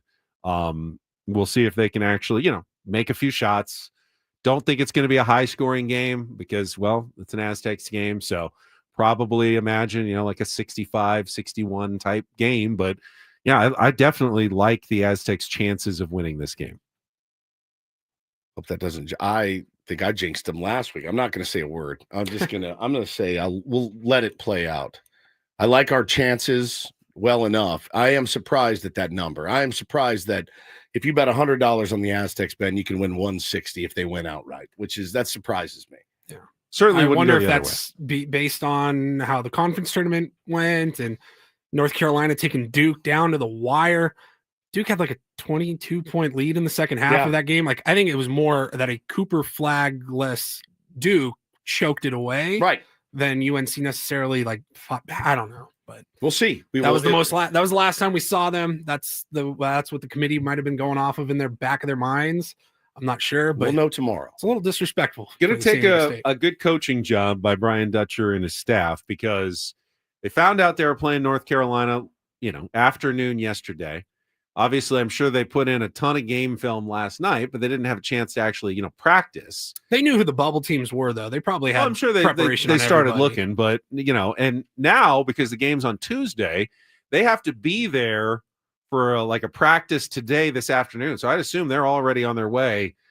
So they didn't get to practice this morning. They'll have they'll have an open practice that anyone can watch. So you can't really do anything secret or work on the opponent because they can have one of their coaches just watching you practice the entire time, which means they're going to go into the game on Tuesday fairly cold, but so will North Carolina. Yep. It works both ways. So it kind of comes down to which coaches are better reacting on the fly and, can adjust quickly in this game. And, I like the fact that, Dutch has been there now 5 straight years and has won a lot of tournament games for San Diego State. It's actually not a bad position for them to be in, even though it's North Carolina. You think, oh, they've always got the advantage. I don't know that that's really the case. San Diego State has plenty of tournament experience now in the last couple of years, coaching staff especially, 100%. And they'll be ready for this game. No doubt in my mind. What time's the game? 6:10 tomorrow. 6:10. True TV. Okay, got to find True where TV you can again. watch that one. Time of year. That time of year. Find out where True TV is offered. Now I pay for cable, so I'm in good shape. True TV. 360 days of Impractical Jokers and 5 days of college basketball. So weird. I don't think I've ever watched anything on there other than basketball. Is that all? That's really all they have. It really is. It's 18 hours a day. Do they do movies? There's movies on there from time to time. I feel maybe like Weird Science. I think I watched on there one time. The TV edit. It's greatness. I'm excited, man. Get the tournament going. If they do win, they play.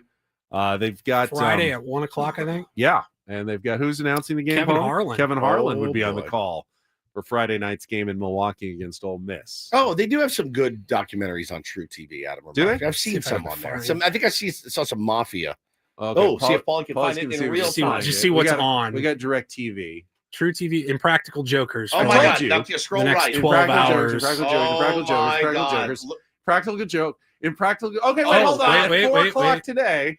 At 3:30, we switch over to Unrivaled Unlocked. Is that the as Laces and Rose league push to end the regular season strong? The two clubs showcase their efforts. That's the women's basketball WNBA 3-on-3 league that and then we got that for hours. And movie then, the Sonny Vaccaro the Nike movie is on at 6 o'clock tonight. And then they're going to replay it, and then it's back to Practical Jokers. Practical Jokers, and then paid programming overnight. World's Dumbest Criminals. Yeah, World's Dumbest Inventions. World's Dumbest Partiers. And a lot more Impractical Jokers. That is truly incredible. All right, well, True TV. There it is. All right, Paulie's got some Reindl Report headlines. What do you got for us in our final segment, Paulie? There's not a whole lot you can take away from spring training games, but there was maybe the coolest thing I've ever seen on a baseball field in Peoria, actually, on Friday. Actually, I don't know if it was in Peoria, but it was with the Seattle Mariners. Okay. I'm racking my brain. You saw this. We were talking about this. And then some uniform discussion for Major League Baseball. All right. We'll get to that coming up in our final segment of Ben and Woods next on 97.3 The Fan. First, Woods and I tell you about trust and will. It is not a subject a lot of people want to spend a lot of time thinking about, but the good news with trust and will, you can spend about 20 minutes or so thinking about it and go online, answer some simple questions, and take care of important legal documents that will ensure your family's stability and security should something happen to you. Yeah, and did you know that if you pass away without a will, the state gets to decide what happens to your assets and even your kids? Without a will, the courts, not your family, have the final say about who will raise your children. Protect your family at Trust and Will. Very simple to do. Visit trustandwill.com today. New code word for you, Benny. A new, that's right. It's FAN, F-A-N. That's much easier than all one word. It's all one word, FAN, F-A-N. You get 20% off. And free shipping. Use the code FAN, F-A-N, at trustandwill.com for a robust 20% off and free shipping of your estate. Absolutely. Don't be one of these 67% of Americans that don't have an estate plan. Get it today, get it done, and then don't think about it again for as long as you don't need to think about it by going to trustandwill.com. That's trustandwill.com.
Have to do it every time. Final segment of Ben and Woods is brought to you by Frozen Ropes San Diego. Hey, parents, here's a message from Coach Kurt at Frozen Ropes. Is your child 6 to 12 years old?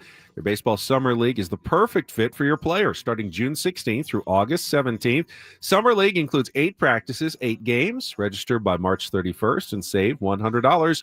Go to San Diego FrozenRopes.com.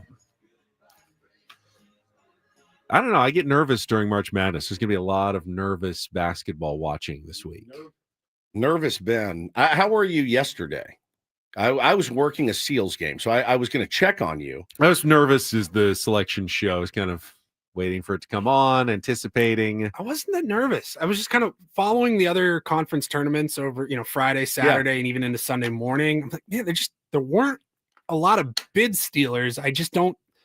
It would have been a ridiculous. I was confident. But I was preparing it. myself. I had this whole list of teams I did not want to see their names, like Texas, North Carolina. I don't want to see any of those names. And if I see a lot of those, then I'll feel really nervous at the end. By the end of the show, if San Diego State hasn't popped unanimously up, San Diego State popped up within 3 minutes. Yeah, the first possible place they could have really appeared. Yeah. So I didn't have to go through my machinations. Like if I was Boise State, as soon as I saw North Carolina and then I saw Xavier and Texas, I go, oh no, we're out. Colorado State's a 12 seed. Oh, we're done. We're toast. And they did not make it in. And I can't say that 5 Mountain West teams would have been a lot. 4 is solid. Really solid for the conference. San Jose State already signed up for the NIT. That surprised me that they got into the NIT. Yeah. Over like Nevada and UNLV. Boise State. But they're playing, I think they're going to play in, there's another tournament, like the 3rd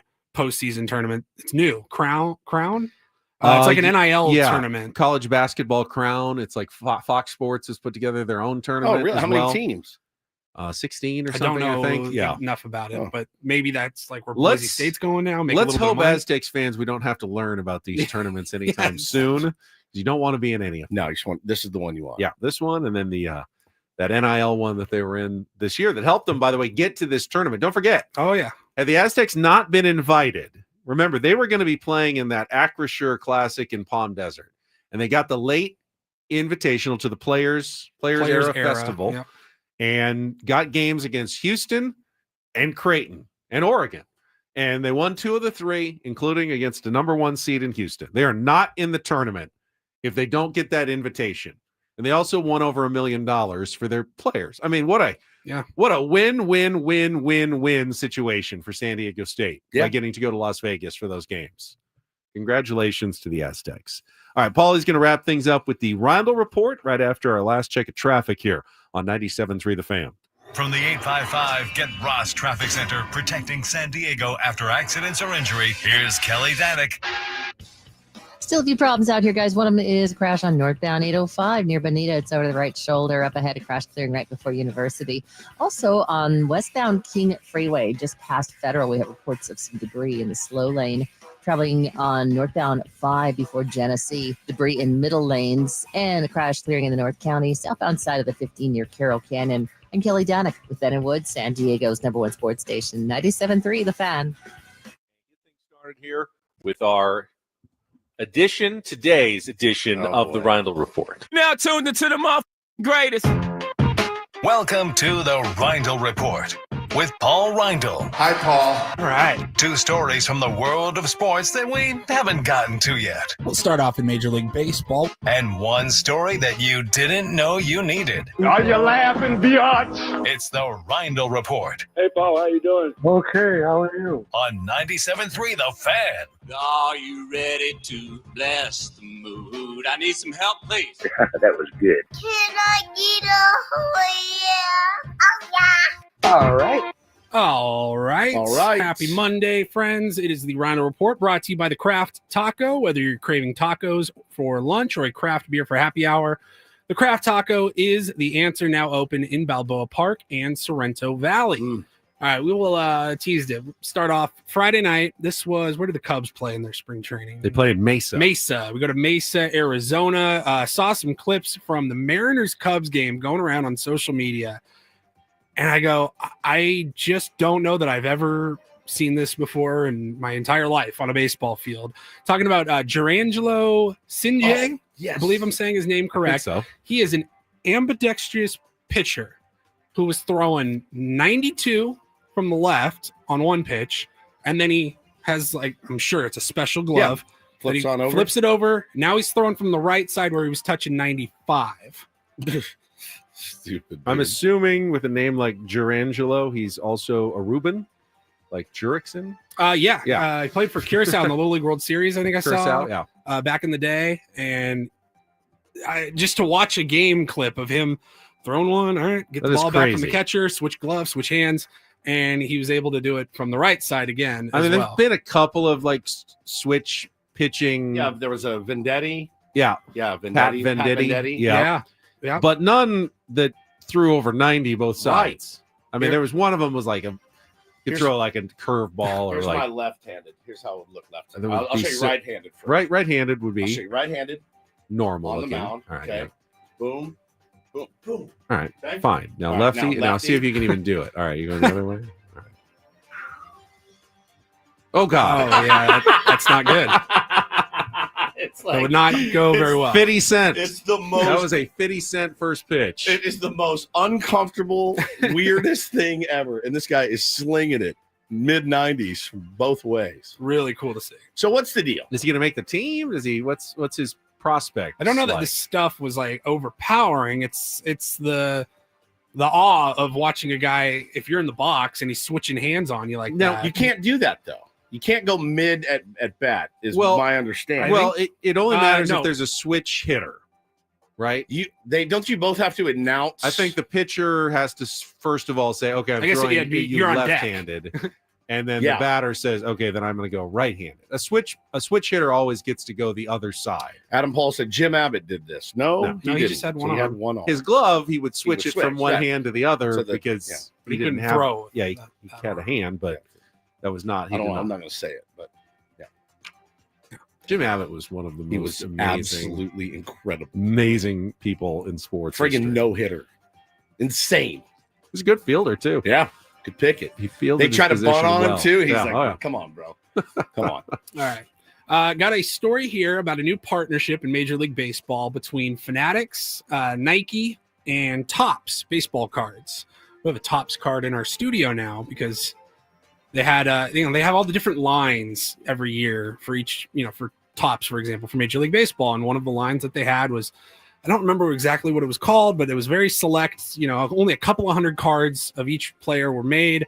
And the Yu Darvish card for 2025, he's wearing a Ben & Woods T-shirt. Baseball players wearing local radio show T-shirt line. That'd be a 1 of 1. I'm guessing. I'm just guessing. I could be wrong. We went on eBay and had to buy that card because so got sick. Bryce Harper and a cool. John Marks shirt. Yeah, in Philadelphia. Devin Caney.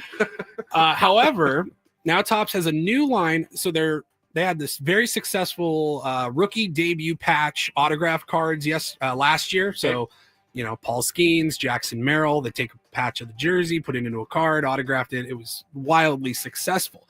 So now you're going to see some players that we're going to have if you think of look at the back of a baseball jersey, you got the number and then the name arched over the number.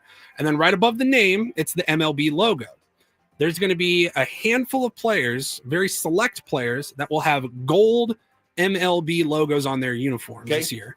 And those players are Shohei Ohtani. Weird. Aaron Judge. My computer has let's see. There it is.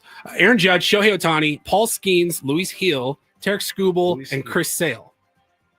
These are all the award winners last year. There you go. MVP, Cy Young. All okay. 6 major award winners will be wearing gold MLB logos on the backs of their jerseys. That is part of the partnership with Topps. They're going to, clip them, put them into baseball cards, and those will be part Jackson of Merrill should have one. He should have one. Doesn't should have. His is actually but he will silver. not. Yeah, he'll have the silver. Second Got place. it. So if you're watching any games at all, I mean, Dodgers will be playing a regular season game here in 15 hours or something like that.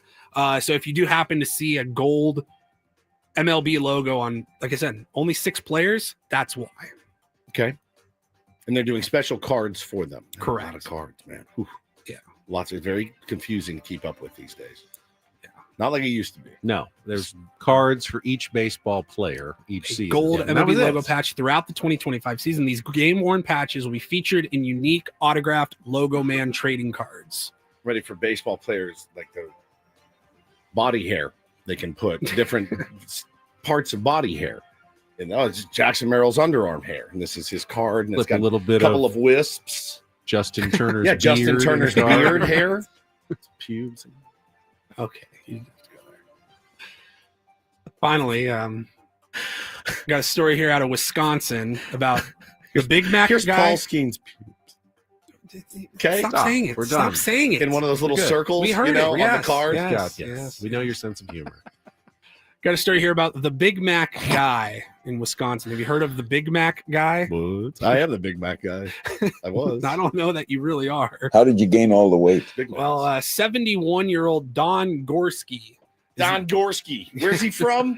Wisconsin. Wisconsin. Hey, Sheboygan. Come to the Gorski Fond du house. Lac. Fond du Lac. Fond du Lac, Wisconsin. Fond du Lac. Well, he's 71 years old and he just ate his 35,000th Yeah, buddy. Big Mac All right, how old is over he? the weekend. 71 years old. I'm calling BS. Really? Of course you are. There's a picture of Don in the chat here. So he had his first Big Mac in 1972. All right, that would make him how old? Did he start counting that day? Because no one has their first Big Mac and thinks, I better start counting because someday I may get to 35,000 and I want to have an accurate number. Let in me my tell you head. about him if you'd shut All up. right, yeah, go ahead. pipe down, Mr. Know-It-All. Hey, do you remember when Ben wrote that song, 2 all beef patties, special sauce, lettuce, cheese, pickles, onions on a sesame seed bun? Remember that? Oh, yeah. How could I forget? So in 1972, he had his first Big Mac. He said he loved it so much, he went back and had 2 more. Okay, He so went that's back 3. He went back later that day, ate 6 more. So we're at- 6? So we're at Did 9. 9 in a day. And he hasn't stopped since. Don Gorski. He says he has averaged. Look at his effing hair. Oh, yeah. Look at his hair and his He's got a sideburns. long ponytail. He says that he has averaged 2 Big Macs a day for 53 years. That's 35,000 on the nose. So he went to the same McDonald's on Saturday that he had his first Big Mac for number 35,000. It's fantastic. Fans, there were media there. He was handing out like commemorative buttons, coupons for free burgers. Hey, take one of these coupons. Hey, how are you? Take one of these coupons. I Now, think my Don number is Gorski. more accurate than his because I know my Big Mac number. Do you? 1. I tried it. I didn't like it. Get- I've never you had had it. one. One? That's it? I didn't like it. I get a quarter pounder with cheese. It's man. much better than a Big Mac. So I like the Big Mac. Royale. I tried it once. I didn't like it. It was too bready, too lettucey, and too special saucy for me. Now, Don has been very open throughout his life. He suffers from OCD, and that's why he says he's been so obsessed with this number and with Big Macs.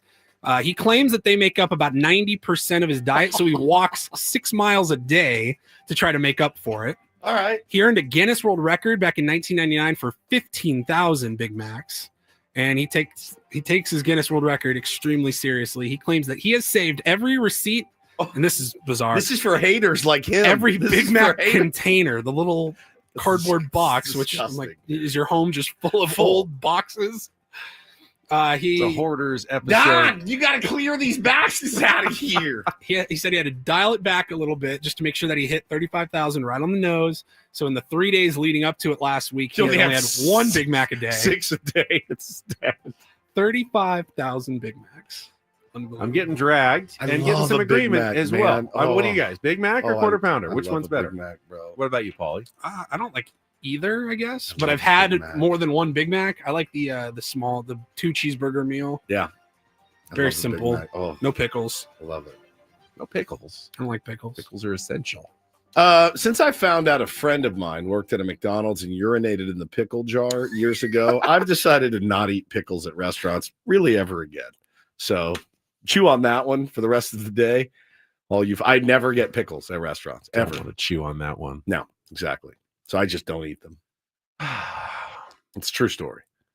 I don't didn't doubt need to that know it's that. a true story. I also doubt that you're probably in danger most places. Why risk it? Just don't ever eat at any restaurants. Prepare only just your own pickles. food Just don't eat- 100% of the time. Just don't eat pickles there.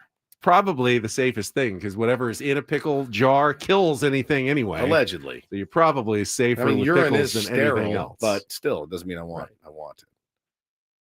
The vinegar cooks off all the vinegar destroys just about everything. You're pretty good. No, alcohol and vinegar. Yeah. Good disinfectants that we also like to consume. Yeah, that's from true. time to time. I don't hate pickles. I like pickles. I just don't like my pickles smothered in urine. That called me crazy. I'm Jacob. sure you've probably never had one. As far as I know, but I've never been able to get out of Where my head. do you eat pickles then? I'll eat them out of the jar at home. But you won't if you go No to a one pees in deli it. and they give you a pickle on the side. Will I you don't never eat it? No. You will never eat pickles because of that one story. Pretty much.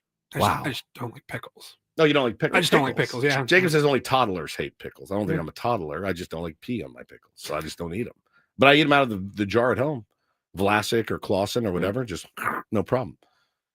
You will never eat a pickle at Not a really. restaurant. No, I can't remember the last time I did. Because of that Yeah, story. won't get them on my sandwich, nothing. Because of Crazy. that story. Yeah, disgruntled employee, my buddy, the idiot. So I just said, nope.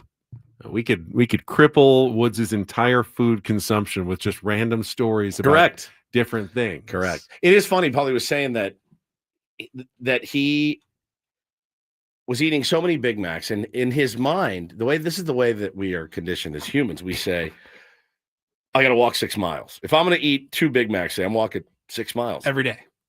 And it's funny those little deals you make with yourself. Because I had one. You got He's not like a large. No, he's not a man. large dude. I mean, yeah, you don't know what it looks like on the inside, but he's 71 years old. That's pretty good. Calories in, calories out. Calories I'm in, sure calories he's out. not, I mean, look, if you loved Big Macs and you were told you'll make it at least to 71 by eating 2 a day, I think we'd all sign up for that. If you take maybe some vitamin supplements, get everything you need in, and you work off the calories, you can kind of eat what you want. Well, what my point was, though, those little games that you play with yourself in yeah. your head. My trainer last week beat the ever-loving S out of me on Tuesday. He picked the 8 worst exercises: burpees, Bulgarian split squats, push-ups, trap bar deadlifts. I mean, name it. Planks. He said, I'm going to take the 8 worst things you hate. We're doing them all. We're doing 3 sets of each, and I'm going to kill you. I left there just pouring sweat. I was dead. That night, Hannah goes, what do you want for dinner? The kids want Mexican food. I go, sign me up. Carne asada burrito. I earned it today. That's not I've just set myself back to 0. You know what I mean? But those little deals you make with yourself, this guy's out walking 6 miles. So any Chilean pec stingers, Haitian calf twists. I feel like you're just making up exercises. I'm not making, no. I know they sound fake. Oh, they do sometimes. I was like, what is he talking about? But it's that deal you make with yourself. Hey, I earned this big, fat, lard-filled carne asada burrito. You did. You absolutely did. I mean, now if you want to, good. And what I learned, and it took me a long time to learn it, and thanks to sdfatloss.com, if you want to lose weight, you got to do both. Correct. I used to think I if know I that. exercise, I'll lose weight, or if I eat well, I will lose weight. Yeah. Really have to do both, I and then know. you can lose weight at the same time. You should hear the deals that go on inside my head sometimes. You want to just maintain your weight, do one or the other. Lose weight, you got to do both. All right, that's it for us today. We got Braden coming up next. We got Gwen and Chris out in Arizona at spring training. We will be back tomorrow. Have some real baseball to talk about when we get here at 6 a.m. For Paulie and Woods, I'm Ben. Have a great rest of your Monday from all of us here at 97.3 The Fan.